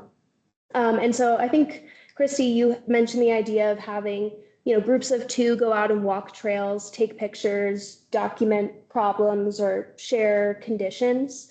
And, when Mia did that, that was super helpful. So just throwing out a solution of a path forward. And then just for the last slide, a number of you had ideas about how we could address like a workflow that makes sense to start working through these actions. Across the board, it seemed like the consensus was break into smaller groups of either 3, 4, 2, and start working on little pieces. Maybe that's 1 group per action from the RTAP plan. And you meet and then report back to the big group. It could be 2 people going out, documenting things and reporting out. So I do want to give you all the opportunity to discuss that. And then just kind of fun data. By far the most momentum is around a plan for connecting the trail network and maintenance and improvements on the rec path. So I just wanted to call that out, as I'm seeing that as a natural priority for you all. And then also, a lot of the solutions right now are high and medium level of effort. We don't have a lot of low-hanging fruit identified yet. Maybe there could be more, but I just wanted to call attention to that, because we can't accomplish high effort, numerous projects all at once. And then what I mentioned before is, with the update on signage and wayfinding, I applied for essentially to work with the graduate program that I was in. And if we're accepted, we'll find out tomorrow. And if the students want to work with us, which we won't find out until December, then we would have from January to December, I think we have the full year, most of it concentrated in the summer, for students to do a signage and wayfinding inventory, design a signage plan, and then identify trailhead signs, where they need to go, historic sites, rec path wayfinding. So like a lot of these things could be addressed through that, and they will be working with you all. So that's my update. Thank you for applying for that. Yeah. It was a natural opportunity, given that I'm, coming straight out of this program, and I know what kind of work the students can do. And so if they do end up accepting our project, it would be great. They would do a great job. Is that separate from the one Guinevere was mentioning on the RTAP call? You have a separate this is different. internship. We could have We could have interns working on a different project with us, and these grad students as well. Great. Yeah. That's all I have. I want to step back and let you all continue to discuss. Ultimately, the idea is how should we move forward in addressing RTAP actions? And what do you all think that should look like based on priorities that you've identified and potential solutions and problems to work towards? I have two questions. One, do we have an update on the master plan? Lindsay was talking about the town funded a group to come out and come up with a master plan for trails. Do we have any status on that? It's ongoing and we're moving towards bringing the full draft to council so that they can review. And once it's adopted, we'll have an idea of the finalized priorities for trails and an idea of the master plan for the town. So we're shooting for adoption by end of the year, but that continues to move forward. So the second question is, if we collectively think splitting into smaller groups is going to help us move things forward, how do we go about doing that? I'm glad you asked that. I did clarify how that could be done within the open meetings law. There are two things that can be done. You can always meet in groups of 2 with the intent to come back and share information, ideally, but meeting in groups of 2 is always okay. If we split into, let's say, 4 groups to address each action in the RTAP plan, as long as each group is less than a quorum, then that is a meeting you can have that does not need to be publicly noticed. But again, you should be coming back to share it so that it does make it into the public sphere. So that means we can have groups of 3 or 4 people working together outside of this room. And then you come back and share so that that information gets into public records still. So. Can you work by yourself? You can work by yourself too. Okay, We have just 3 checking. options. Okay. Yeah, we can also do that. So could we propose those issue areas and then just see what groups people want to volunteer into and make sure that we have less than 4 for each group? Because I'm ready to go if anyone else wants to jump in and start moving on this stuff. Yeah, do you mean the 4 action items from the RTAP or something different? I think that's a good thing to start with. Okay. Yeah, I mean, I have some data on what you all voted on as preferences, and you could all say, Jess, I want you to assign us into groups, but you also, as long as you have, I mean, we have 14 of us, so as long as no more than 7 are in a group, you technically could all meet, but I think it would be best to stick with 3 or 4.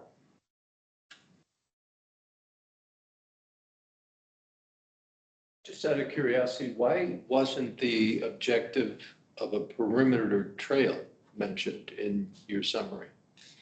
Because no one sent me any specifics, problems or solutions for it. Not that it isn't important, but I think it was less of a priority just from the lack of information. How many total responses did you end up with? I had 14. Some of them were repeat, so maybe 12 unique responses. So almost everybody. But yeah, no one mentioned anything specific to the perimeter trail, so I didn't have anything to report. Wouldn't part of that be getting approved in a town master plan before we can kind of move along with some of that stuff? Do you mean the perimeter trail? I'm not sure that level of specificity will be in the master plan that's adopted. I think generally the comp plan is going to address kind of like the higher level goals and priorities and some examples of how that can be addressed. So to my knowledge, there's no like specific, yes, we're going to adopt a perimeter trail kind of language. It's more like, you know, if you all think this is a great thing to move forward to, and you can go to town council and get some understanding of is there capacity, is there funding, is there interest, then we can do work like that. And a lot of that is like the priorities of the master plan that reflect the community's priorities. They talk about, better trail connections, that fits right in there. I think, Jessica, that when I look at the feedback that you got, to me, it's more tangible things that we've all experienced as, living here in Keystone that we see every day and thought about so many times versus the perimeter trail's great, but it's probably not something that, hits you between the eyes when you try to get from point A to point B. And also the perimeter trail, if we work on connecting different trails, that could lead to the perimeter trail. Exactly. Possibly. So it seems like that's a lower priority than the connecting. It sounds like you all have identified some goals that are tangible and achievable, but maybe you also have some larger aspirations that you want as well, which the perimeter probably falls into that. Mm-hmm. And even though it's not on the list, I'm sure you can solicit the endorsement of the rest of your committee here. I think to Mia's point, like if we connect a lot of the trails that we already have, it will kind of connect and make this perimeter trail. And so those I'm with you, Mia. I think they kind of both go hand in hand together. Yeah. And I think one thing to keep in mind is if you split into groups to address specific actions, I know this has come up many times in this room, but none of these are isolated pieces to work on. Like everything is related. And so, working on better connectivity, improving the rec path, all of that could contribute to a perimeter trail. All of that can help to understand where parks and playgrounds are and how should we connect them. And so the important thing is that if you're working separately, you do come back together to share all of that. Sure. And I also think that if it feels more natural to you all to split into groups based on different things, like if it's connectivity versus signage, if there's different priorities that make sense in a different way that address these 4 objectives, that's also up to you. I don't mean to sound the idiot, but I'd like a definition of what the perimeter trail is. Sounds great, but I'm a little confused there. Sorry. I can tell you what I heard in the RTOP community visioning workshop. I think the idea generally came from the example that Uray has, where there is a trail that goes all the way around the boundaries of town by connecting smaller trails together. It kind of works like a hub and spoke model, so that the external trail connects to all trails, but you can do little pieces that all bring you back into the center of town. That matches the feedback that we got at one of the coffees or brews with council.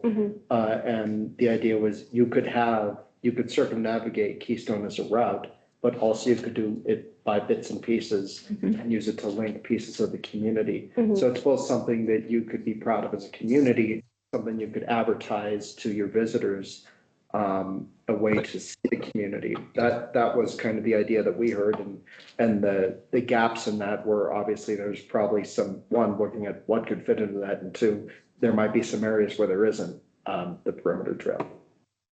Was there? I guess my thought being like, I think if we talk about this, then I would call that more a spoke model where we live.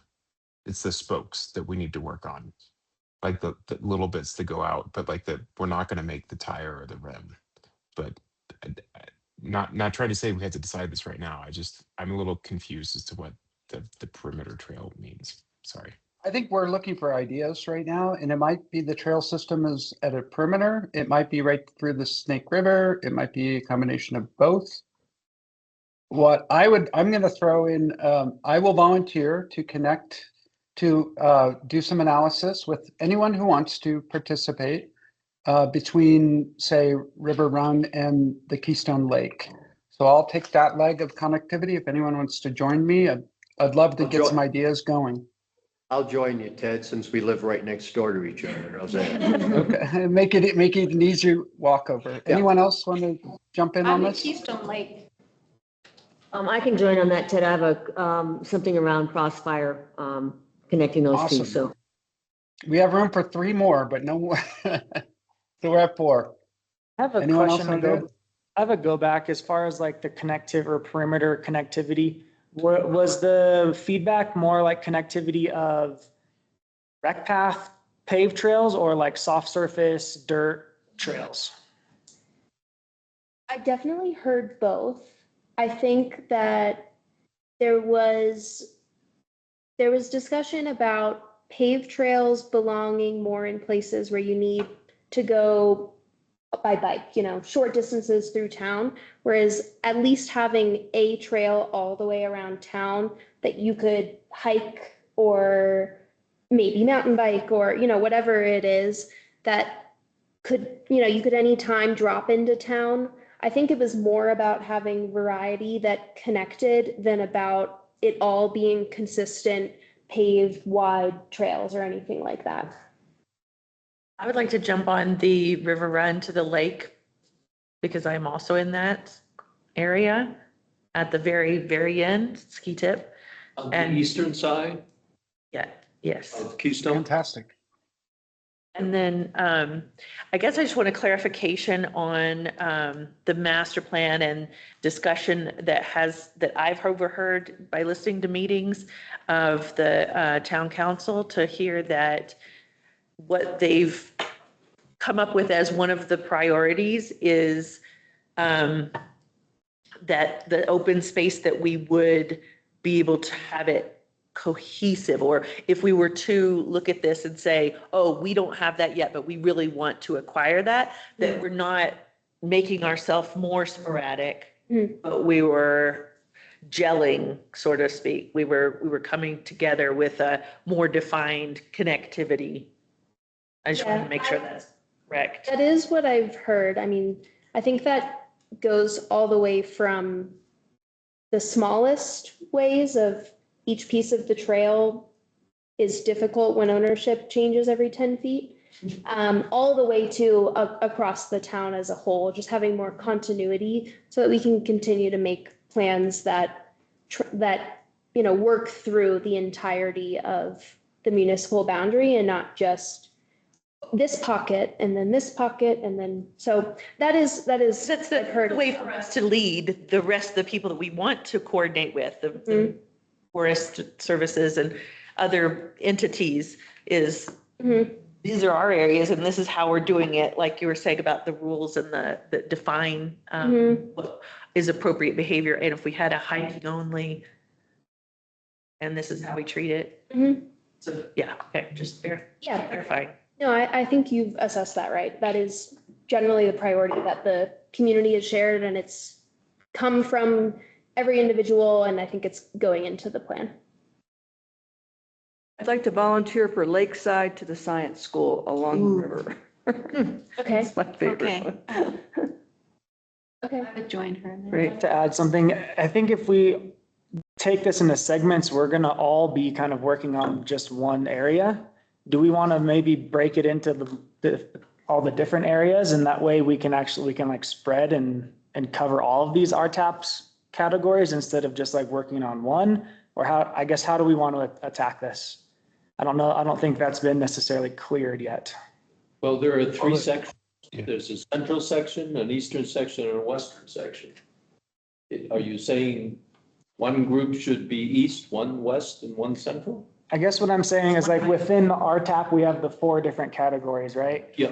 Just about one. And we've really just been talking about one category of like connectivity of trails, right? And if we all take a section, we're only going to cover one of those 4 categories. So I just want to put it out there to the group of, do we want to go about all of us taking each of our section of those 4 areas, or do we just want to divide into smaller groups and each take a whole section of the 4 categories? You're saying rather than divide it by land, divide it by objectives. That's, I guess, in my mind, that's initially what I thought, but I want to put that up to you guys and see what makes sense. I have no idea yet. We can do Yeah, either I or, like, right? I want to, If we break into 3 geographic sections, we just need to make sure that there's 1, 2, 3, and 4 of the RTAP objectives represented in that. And if we break up by the 1, 2, 3, and 4 RTAP objectives, we could also find that we fall into only one geographic area. So there should be a broad spread amongst the 3 and the 4 subcategories. That makes sense. And we could volunteer for different subgroups. I mean, they could be, like, you could volunteer for the playground area, you know, from Lakeside to Pine to Science School, you know, whatever is available in that area. Maybe that's another way to divvy it up. I don't know. I kind of like what Dan is saying, because it seems like everybody has a zone of concern or their area that they, for lack of better words, recreate in of the town. And we're probably the specialist or the knowledge expert in that little zone, right? And so maybe it does make sense to take Keystone and divide it in quadrants, and then each of those people that are in those quadrants address all 4 of those. All 4, That's what I was absolutely. thinking. That's a good point. Yeah. That makes sense. I'm for that. So I'm hearing that you want to divide by land area and address all 4 actions in those groups. That makes sense. That seems to be the consensus. Yeah. And then if somebody doesn't show up in one of those 4 subcategories, there will be tarring and feathering. So Jess, could you maybe pull up a map and we can kind of divide it into quadrants real quick, and then we can maybe divide ourselves, because it seems like we all want to kind of get going she and gave us 3 do maps. some stuff. All right, I can go to the maps that we have.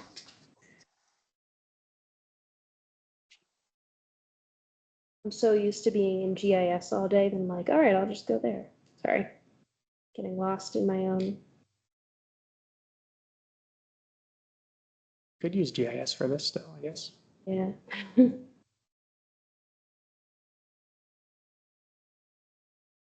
Let's go to. Okay, also I will say one thing you may have noticed is the county has given us these maps in a different order than the town. It does not go west to east. So here is East Keystone, which essentially, and if we're dividing by this area, essentially ends like somewhere between, I guess, River Run and Mountain House.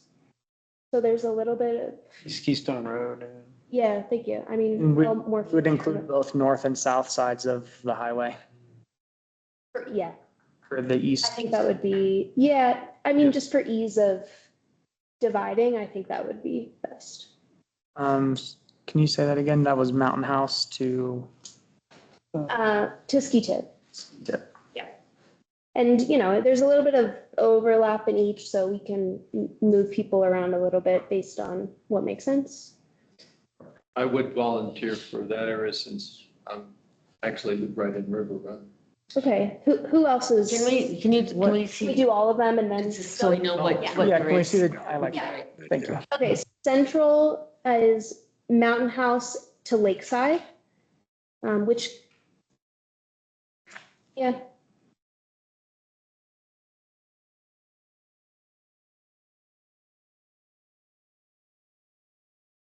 And then west is a portion of Lakeside to like Old Keystone and the ranch, which is not on this map.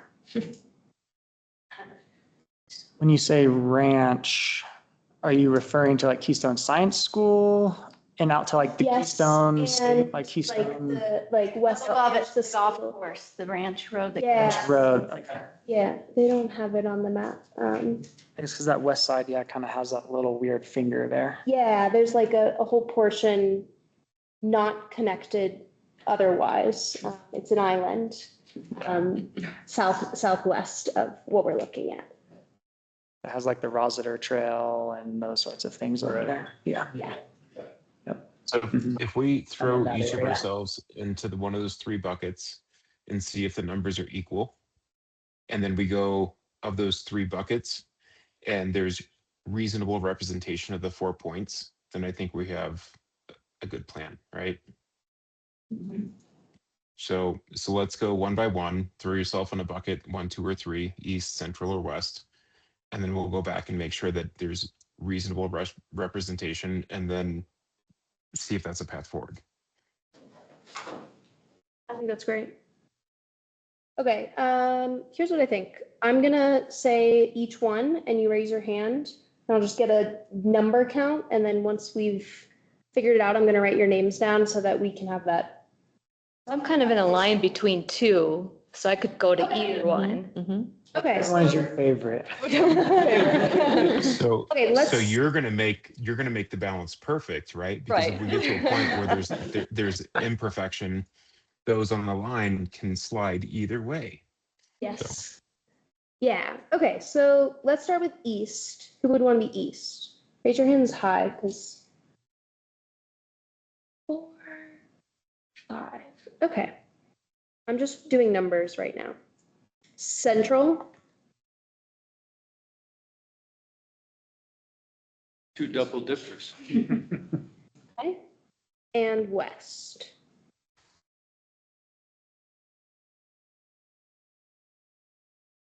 Okay. We have 5 for east, 3 for central, and 6 for west. I could do part of central. I could move to, Okay, were you west? I was west. Okay.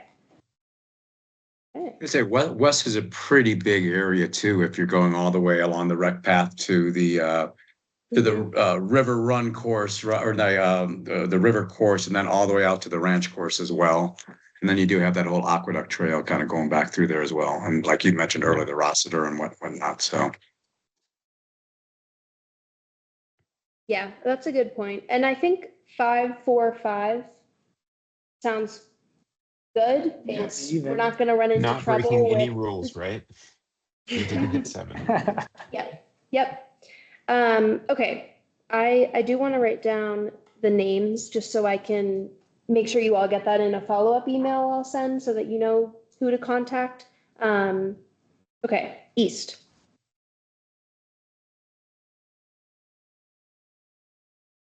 Bernie, do you want to put your hand down? Oh, I'm sorry. Yes. Thank you. You have my virtual hand, you mean, right? Okay, central.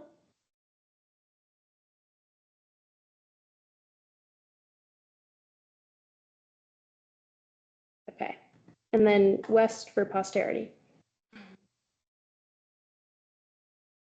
And I didn't hear, I don't know if Matt Emery is still in the group or not, but he would be in the West group is my only thought. Okay. Yeah, we can He's in the talk to area him. 43 that I'm looking at, I think. So, but yeah. Okay, yeah, I mean, we can talk to him and also just bring it up again as you're doing different things. And if Matt is interested in being part of one particular area versus another, I think we still have some room that we're not going to hit 7. Sure. Okay. Excellent. That was even better than I was hoping for. Okay. Yeah. There is I one think more we thing. go back to, yeah. Did you want to like go to the east real quick and make sure that the 4 points are hit? Or is that for later time?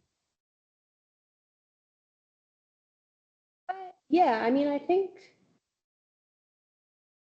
there is flexibility if there's an area that doesn't fall naturally into one of these 3 categories, and we can figure out how that makes sense. I mean, don't feel like you either have to go out and immediately start working on this. We can absolutely develop some guidance on what would be the best approach and talk about that in the next meeting. But, you know, if you do want to start walking trails and taking pictures, that was a helpful inventory method.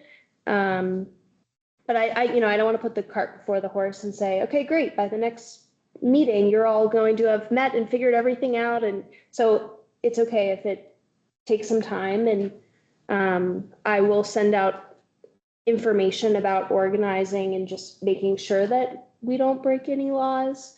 The emailing is a big one. Like, don't Email. Don't make a group chat, don't form an email. That was the exact question that I was going to say. Okay, so we So- can't have a 4-person email about our group. I'm gonna double check Okay. how you can communicate in a way, because the email it's a little bit different than just like not having a quorum, but I want to make sure we don't violate any rules. So until you've heard from me, don't do anything. Okay. Don't contact me. Only contact me or Lindsay directly. Don't email all of each other. Do not CC everybody on an email. Okay. So I was just gonna suggest to all of you guys, we have a very active group here. We get out there, we canvas this.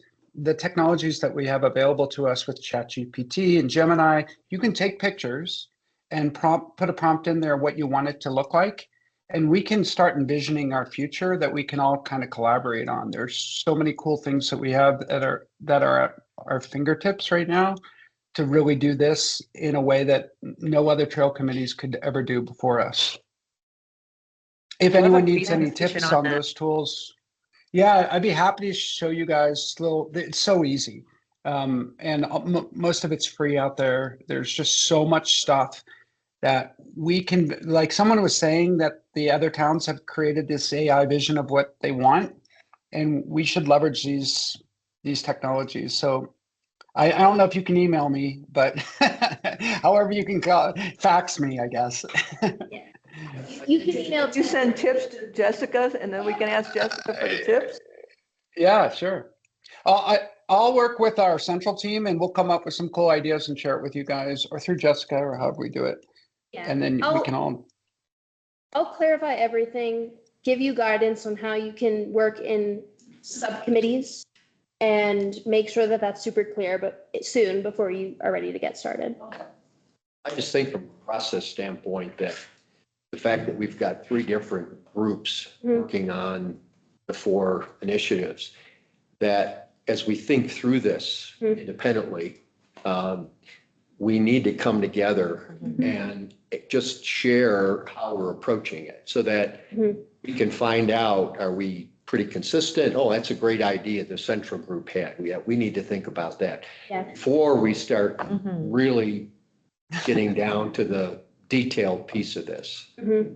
Yeah, I think that's a part of good. the process that we do. Yeah, and We developed 3 fantastic trail networks that don't connect to each other. perimeter trails around separate areas. Yeah, and that is why maybe against your wishes, I'm trying to slow you down a little bit, because I don't want to just send you all out and we're not really sure how to address things best. And I know you're all super eager to do things, so I want to give you helpful, tangible, meaningful work that supports everything that we're doing in the town. So I think this is a good start. I do have one quick last thing before we can potentially motion to adjourn. And that is that our next meeting is currently set for Christmas Day.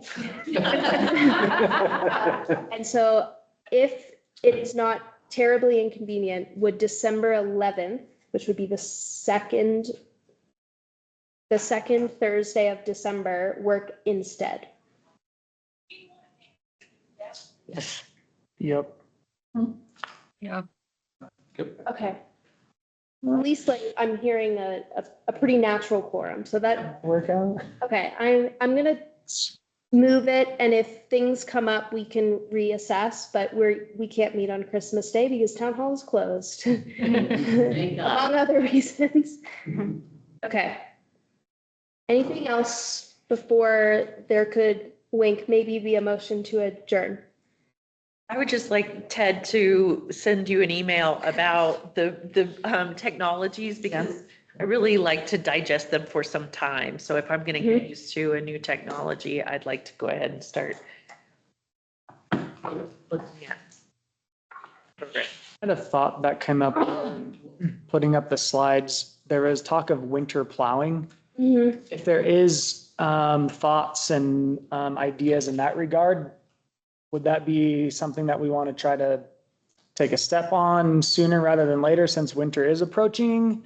Yes. Yeah. Yeah, if you have like an obvious or historical concern that you want to make sure gets addressed, I know that we're like solidifying or maybe already signing plow contracts. And if that needs to be tied into that discussion, the best thing would be to reach out to me as soon as possible so we can talk with the Public Works Director and see if that's already been addressed. I don't want to go like too far into we're like trying to figure out a way to plow an area that's never been plowed before.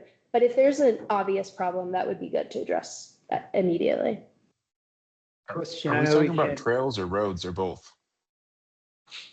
I'm hearing both, and I would limit immediate action to roads. My thought is Okay. that's what came to mind. Yeah, we can talk with Public Works about that. When you check on group emails, I mean, group text, and just something to let us know when you're in your. Yeah, I'll address Just both. Yeah. Everything's a little bit different depending on what kind of body this is. We're not a decision-making body, so there are some things you can do in subcommittees that you can't do it as a council member, for example. So I'm gonna clarify all of that before we get started. I'd suggest that the purview of this group is probably the trails and rec path and not the roads.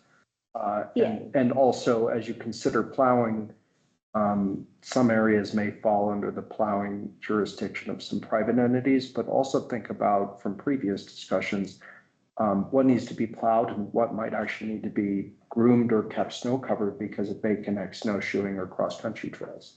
Yeah, that's a great clarification. Thank you. Love the idea of grooming trails in winter. Some of the other municipalities do that. Either walk on it because it gets so. Seems like maybe something to address for possibly next winter if we wanted to propose grooming the rec path instead of plowing it. Maybe some parts need A, some parts need B. Right, exactly, or some mix of the two, but being a Nordic skier myself, I'm a big advocate of seeing the rec path groomed instead of plowed, but I know there's also a lot of dog walkers that like to walk the rec path, and I'm also one of those as well. We have hiking separate. Right, like something like they do, like the town of Dillon does on the reservoir, how they have like the walking side and then the Nordic skiing side, right? Yeah. You could kind of address both of those needs. But I think we're probably a little late in the game this year for that. Table that for next winter. We've got Maybe time. Summer. There's grooming that goes on over there already. Who knows what might be able to set up. Right. Should we motion to adjourn? A motion to adjourn. I second. All those in favor? Aye. Great. All right. Thank you, everybody. Longest one we've had so far, right? Really? They haven't. Since I'm here for the last 6 hours, I'm getting that far. I used to get in that. I think that's like 30 to 8. Is that the? Yeah, I never saw I that. didn't see that either. 2.5 hours and I'm like, man, that's long. Yeah, we've been the whole time.